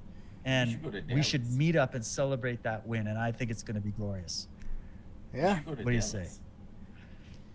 Well, he's in It's on Canada. me. I'll pay for the He pint. can't travel right now. You got to wait till the Oh, you travel can't restrictions. travel? And now, right now, if I travel out of this country and I try to, it's not leaving, it's coming back. Huh. And I'm on a 2-week quarantine, and I have to stay in a hotel at my own expense. That's what's fucked up. So everybody that's inviting me to go to the States and everything, I'm like, I would love to. I would love to hang out with some patriotic Americans. My God. But I'm held hostage. I'm held hostage right now in my own province, let alone my own country. Yeah. So when that shit gets lifted, we're meeting somewhere, and Oh, it's rounds a are on me. big yeah. old party. Out of Big old curiosity, is this- festival. Yeah. Is this what you do, or do you have a full-time job too? This is what I do. This is my Yeah. job now, man. I don't have Yeah. a job. So I started in the beginning. I was doing this part-time. Then I got the television gig with History Channel, and it started going. And I was, so at early 2020, 2019, 2020, I had numerous offers coming from different production companies, and I wanted to do these different shows. I was going to go to some caves in Cambodia and do this whole dig on a cave. Like, I had all these projects lined up. The whole thing got shut down. I was running a dojo with my wife. That got shut down at the pandemic. And I had to turn my part-time gig, which was podcasting and digital, all that stuff. I had to turn it into my full-time gig. So I did a quick turnaround. I was able to get it monetized up to a point where I could survive. And that's about where I'm at. And so, yeah, now I'm literally all in. They took away all of my lifelines. And so I'm now here. And then I started getting censored on all the mainstream platforms. So I lost more than half of my following. And so I'm trying to build it back up on alternative media. But that's the life, man.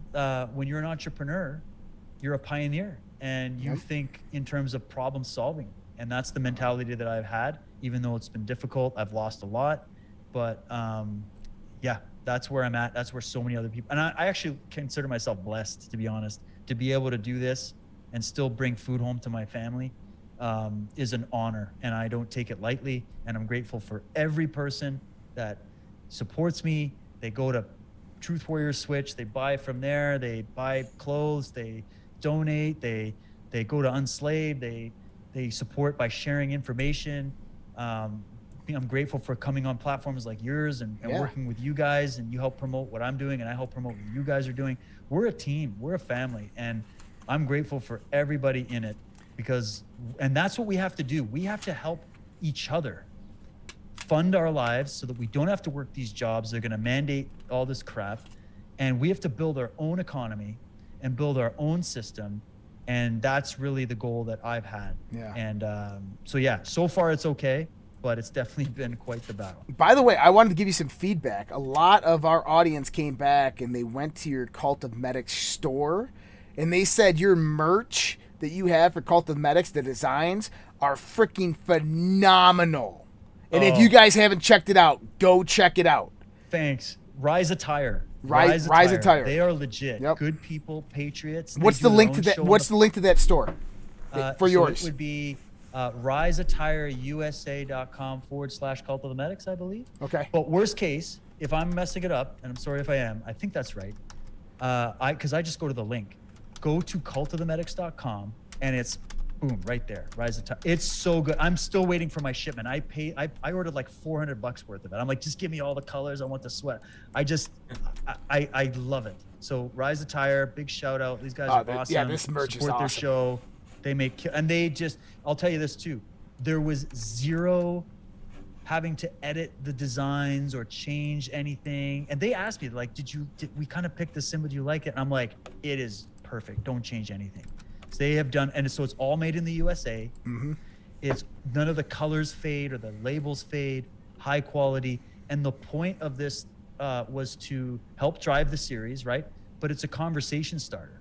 If you're wearing a Cult of the Medics shirt or a hoodie or something like that, go to Christmas dinner with that shit. I love that. Conversation starter like you never had. Absolutely, Destroy the cabal. Destroy the cabal. They're all trying to kill us.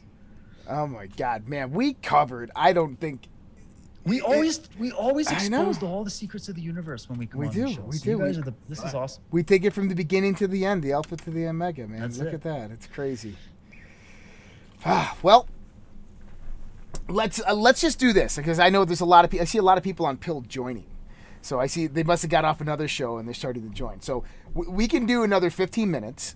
Sure. Or if we get into a conversation, we can take it longer. It depends on what your time is. 15 would be good. I got some chili waiting for me. So okay. 15 would be perfect. 15 minutes. So where do we want to take this? Transhumanism. So what are we about to see? We said we were going to talk about Astroworld, and you wanted to talk a little bit more about that.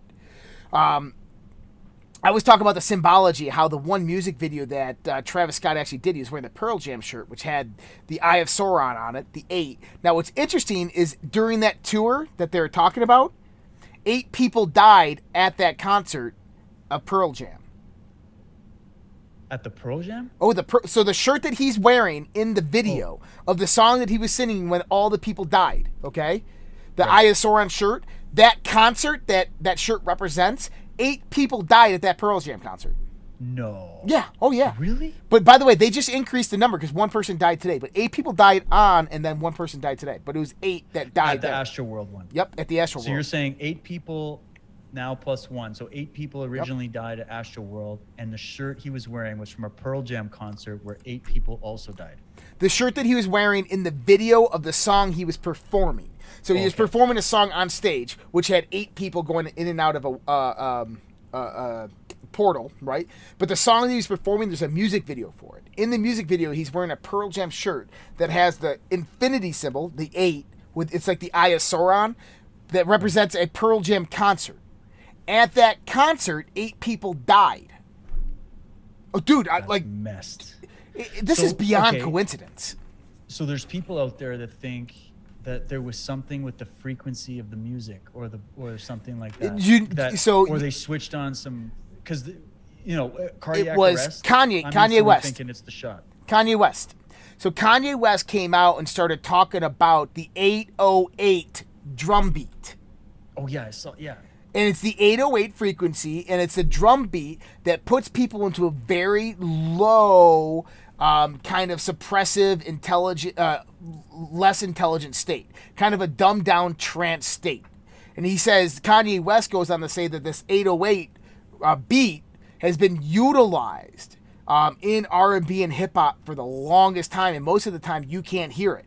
And a lot of people are saying that they used it that night. Is what you were hearing? Those low sounds was the 808. And there you go again, 8.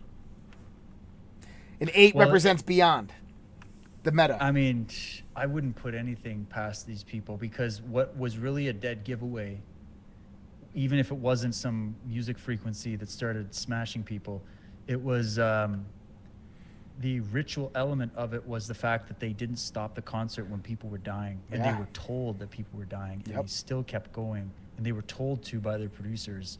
And there's still, so there's just that interesting element of the fact that literally this person is performing, and people have gone into the song and the lyrics and everything else. But he's performing this while people are dying. If you go back to these ancient sacrificial rituals, this is a huge part of it, is playing them out into the afterlife. And there's a whole ceremony that has to go into it. They don't just kill people.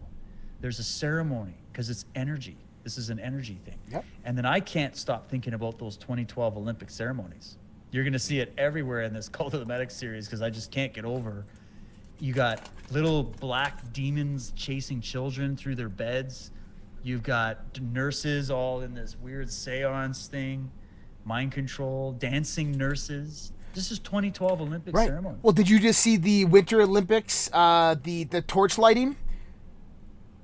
No, I missed that. It was a complete, it was Greek females.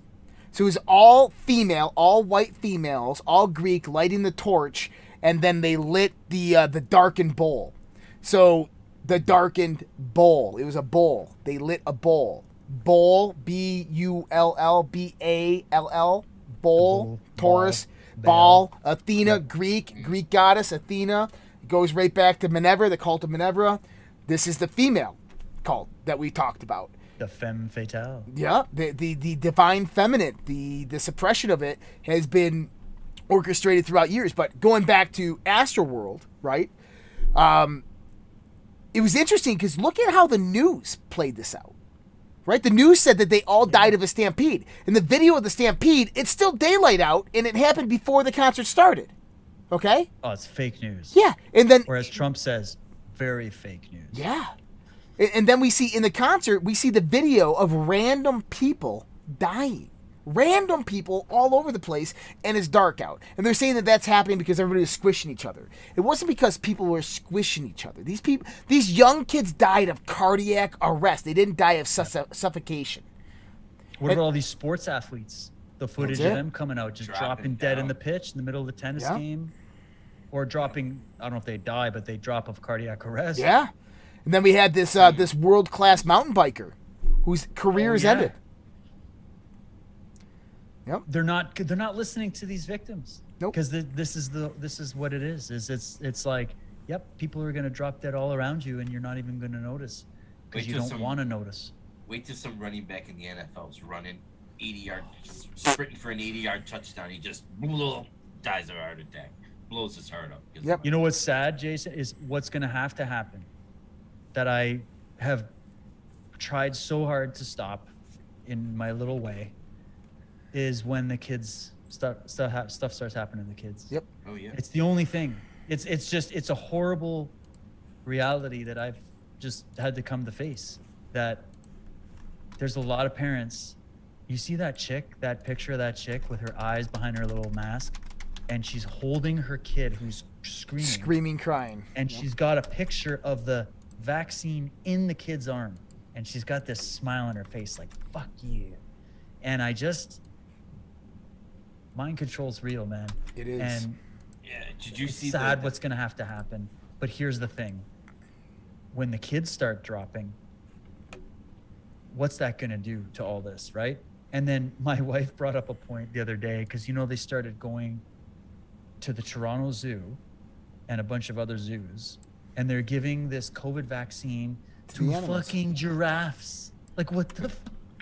What are we doing? This thing goes from bats to humans back to all the animals now. Like, what is this? I can tell you exactly what that is. So they're vaccinating the animals at the zoo. And that's why I'm like, this agenda is not just about humans. I think this has to do with them changing all the flora and fauna on the planet. Mm-hmm. There's something wrong with this. Terraforming. Or it's just mass insanity. Either that. I don't care if we go so big. It's just they're vaccinating. So anyways, my wife goes, well, people don't care about other humans as much as they care about their dogs and their cats and their goldfish. Mm-hmm. So I guess it's going to take, because they ignored all the people dying and getting injured from the shots. But if people's golden retrievers start having heart attacks, you're going to see a mass awakening like never before, she said, because people care more about their pets than they do about humans or even their own kids. It's fucking weird. Well, we said this before, is you got to remember, they have to have the food shortage so they can put their mystery meat out there, right? And we knew that they were going around testing all the livestock in the United States for COVID. Now they're going out vaccinating the same livestock. They're going to kill off the livestock because that also mitigates their global warming agenda. Right. So they're going to kill off the food supply in the name of vaccines. And not only that, is that vaccine is retroactive, which means that if you eat that meat that has the vaccine, you're eating spike proteins. You get the spike protein. I'll take the spike protein double with fries. That's what people are getting. Well, that's just, like that's where, when we say evil, it doesn't even encapsulate it. It's something extremely anti-human. And that's where I keep coming back to that question. This is so anti-human. Like when I started getting into Ted Gunderson and all that shit, the stuff he uncovered, he was talking about this Pizzagate stuff before it was cool, okay? And when he started talking about, and he was giving detailed accounts, and there were other people I listened to as well back in the day, and I just sat back and I went, I don't care how much of a psychopath you are. You're attacking your own species at a level that is genocidal, like we can't even imagine. You can't just chalk that up to somebody that was abused by their daddy when they were a kid or their mom. Like this has to be, I'm sure there's an element of that, but those guys are just, they go out and pick off a few, like, these Ted Bundys or whatever. But what's Fauci doing? I mean, they know, we know what's happening. We know people, I know people in my life that are injured from this shit. And they're continuing to push it. And then you've got some of the top doctors and scientists in the world coming out and blowing the whistle on it. You've got insiders coming out. You've got studies coming out. You've got so many things coming out. And they're still with a straight face. All these politicians, all these Sesame Street characters, all these late night comedians going on with a straight face telling you this is safe and effective and it's the only way. And you have to do it or you're a bad human. And I'm sitting there going, these are all pawns and puppets for sure, but the architects of this are attacking humanity at a point where we don't know how many people are even going to be sterile in the future. That is an attack. That's got to be a breach of that prime directive on some level. So if they actually get it to that point, I start to wonder, like, what happens to them? These are like galactic criminals. This isn't even Earth criminal. We're talking galactic criminals now. That's how I see it. I don't know how else to see it. Get the gallows ready. Get the gallows ready. I think you're 100% spot on with that. And that's why I say I don't think they're human. I truly don't, because just the fact that this has been planned for hundreds, if not thousands of years. You go to Michael Tessarian, he'll say 50,000 years since the collapse of Atlantis. This has been in the planning. Okay? I mean, this has been going on for a very, very long time. And we've been warned about it in multiple different books and literature and people for millennia, right? So the question is do we think psychopaths can genetically reproduce millennia after millennia and keep their little tight-knit group all connected? Or is there something else going on here and this might not be human or might be something else other above human? Extraterrestrial, interdimensional, spiritual, who knows? But it's definitely not human because it doesn't have an 80-year lifespan. It lives beyond that. There's no way to identify psychopathy 100 years ago. What are you going to do? Travel around the world on a boat in a buggy trying to find other psychopaths to join your freaking coalition? It doesn't work that way. And so the fact that they were able to do this and do it so precisely, methodically, strategically, means that this is something well above human intelligence. that has been planning and orchestrating this. And I do believe that you're right. This is violation of cosmic law. We have talked about that.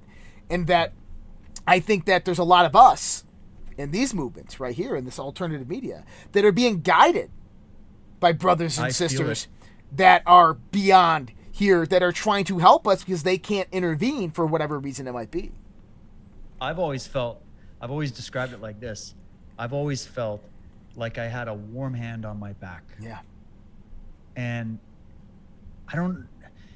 all the twists and turns of my life, there were so many other opportunities for me to take. Like, I was supposed to be a professional fighter. Yeah. I was supposed to be in the UFC. I was supposed to go. That was supposed to be my life. That was my goal. That was my dream. That's what I worked every day for back when I was 19 years old and growing up. And that didn't happen. Now, I stuck with martial arts because I loved the path. I loved it, and I refined myself into what I feel to be a great martial artist. But that path didn't happen. This path did. So many job opportunities, so many opportunities in the mainstream, all that. I could have gone to Hollywood. I could have done it all. And I didn't. And I'm now doing this.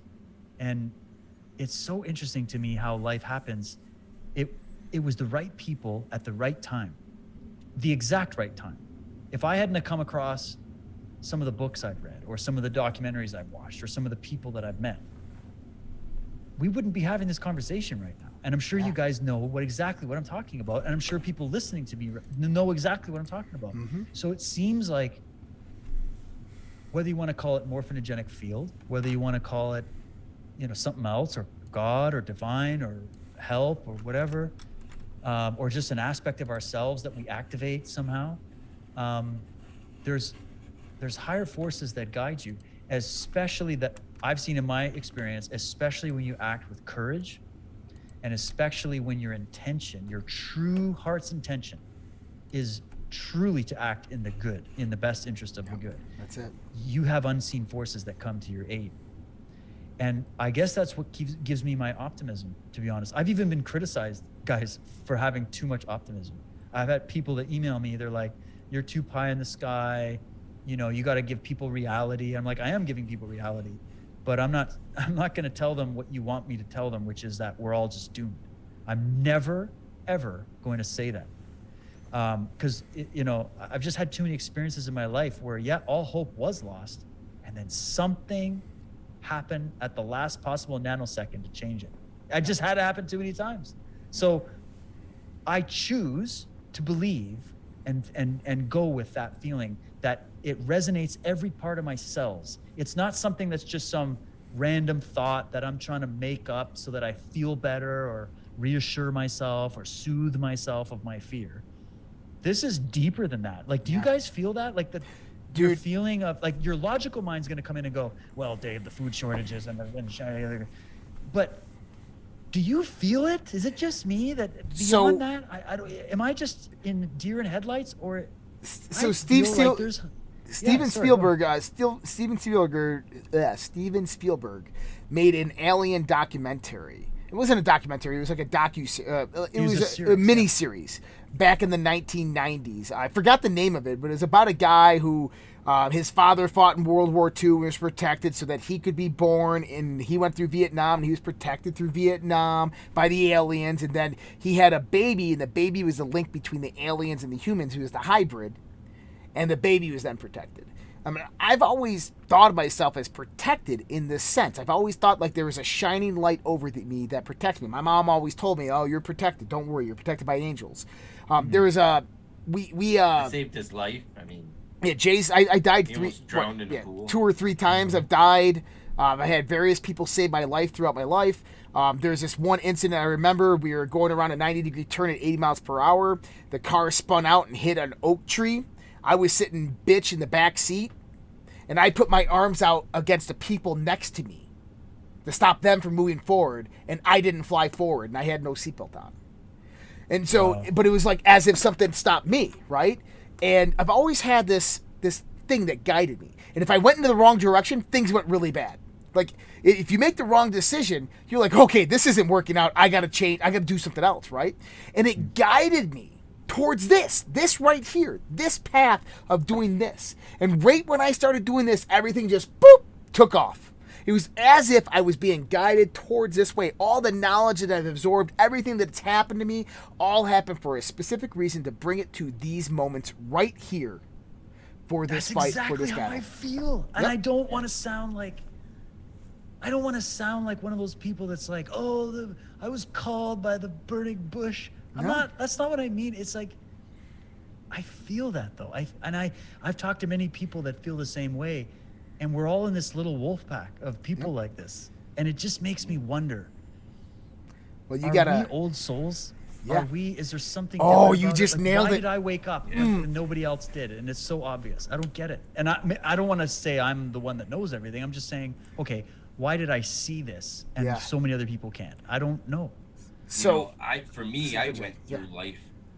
Josh and I are brothers. I don't know if you did that, Dave, but I went through life like, what is my purpose here, right? Like, what am I supposed to do? Am I supposed to be a better father than my dad? What is it? And when Josh first called me, he's like, come on the show. And I was like, nah, dude, I'm okay. But I called in and I did the show. And then I was like, all right, I'll try it. Right. And all of a sudden, like, even though I work a full-time job, I'm a contractor, like I work a lot, I still find time for this because, good man. For me, this is like, one, it's kind of a way to get away from my reality in some sense, but also to get into what really is reality. And what is happening and what we discuss is what is reality. I'm not going to be blinded by the rat race, and I feel fulfilled with this, right? Like, I hope that Josh makes something more of this. I don't think that this is where I want to go with my life. I'd be okay with it, but I don't think that that's it. I think everything. We all have our calling, right? Yeah. And but you're going to change people's lives, Jason. Like, just by you being here and something you're going to say that makes sense to somebody, that something Josh says or I say or another guest says maybe doesn't make sense, but the way you say it really clicks it in. Like, everybody has a piece, and I feel that. That's why I love that Lord of the Rings analogy. Is like, every single person had a role to play, even the people that you didn't think had a role to play. Yep. And that's what I see. I see we're all finding out why we came here. We're remembering, isn't it? It's more like we're remembering than it's like we're learning anything new. That's what Max Egan says. He says there's no learning anything new. We're only remembering what we forgot. Yeah. And it's interesting that you said past lives, and we're talking about this, is that we did a show, and I put this out there to people because this is a vision that I've had throughout my whole life. And the vision starts off, it's very similar to Learning to Fly by Pink Floyd, if you remember this video. But I'm walking through a wheat field, and this is actually how I go into trance-like meditations, where I go into these very deep meditations where I get a lot of downloads and information. But I'm going through a wheat field, and I put my arms out, and I feel the wind blow, and I'm touching the wheat, and I walk into a grassy field, and we have rolling hills on the left-hand side, and there's a willow tree just kind of like on a little hill of a mound, and I go put my back against a willow tree, and that's where I sleep. And we've always said that we shall meet at the willow tree. This is just something that I've always seen in my past lives and so forth. And I said this, and a whole bunch of people came forth and like, dude, I know that willow tree. Like, dude, that I grew up with willow trees. Like, everything all of a sudden came back to this willow tree. And it was as if the willow tree was a sigil that we all put out there in past lives that woke us up here. That once that was said, like, oh my God, we all just woke each other up. We all organized around this one willow tree, this sigil, right? And now all these memories come back and start past lives and different feelings and thoughts and things start happening and more information starts coming through. And it's crazy because, I got a willow tree growing upstairs in a bonsai. And this willow tree has been like this signifier. And in the willow, when you think willow tree, right, I think the movie Willow, but I also think Gandalf. I think that very, very old base of knowledge that stands firm right there on the shoreline of the water. Right? It's funny, the tree, for me, it's these visions of pine trees and seeing, like, imagining that I'm lying flat on the ground and I'm looking up at the stars through the branches of the pine trees. Willow. This vision for me is extremely powerful. Yep. I have like my desktop background. You'll see clips of stuff like that in my series. Like, I love that. When I look up at the stars through the trees, or the moon when it's coming over, and you check it and you look through the tree branches. Yep. And I lived in Saskatchewan before, which is flat as hell, man. There's nothing there. But I came out here to the West Coast. I have never seen trees like this. I've never seen mountains like this. I've never seen stars like this. This is heaven for me. This is like the Shire. And I'm so grateful that we got to come here, and we literally sealed our home. We bought our new home right across from the ocean, and we sealed it 2 weeks before the lockdown. Oh, wow. And this place has been a fortress for me. And I've got a Japanese maple in front, a little Japanese maple, those little ones. And I've got different kinds of trees all over my property. I've got these massive ones in my backyard, like takes like 4 people to wrap their arms around. And I walk amongst them, and I'm getting goosebumps thinking about it. There's something about it. There's a soul. It's like those Ents in Lord of the Rings. Like Yeah, they talk or something. I'm going to tell you what it is. You guys ever seen Avatar? Yeah. Oh, yeah. Do you guys remember the big tree where they do the ceremonies at? Right, It's the big tree. connected? Yeah. Do you know what that tree's called? It's called the Tree of Souls. No way. Fucking A. And that tree is like a willow tree. And that tree is connected to everything. Everybody gathers to it. Yeah. Some people have actually theorized that the Avatar movie isn't about humans in the future. It's actually about what we were on Earth. Atlantis. And that it was destroyed. Yep. And we were invaded by the scientific group. Remember?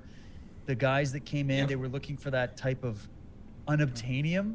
Yep. Think about the word they use. Unobtainium. Huh.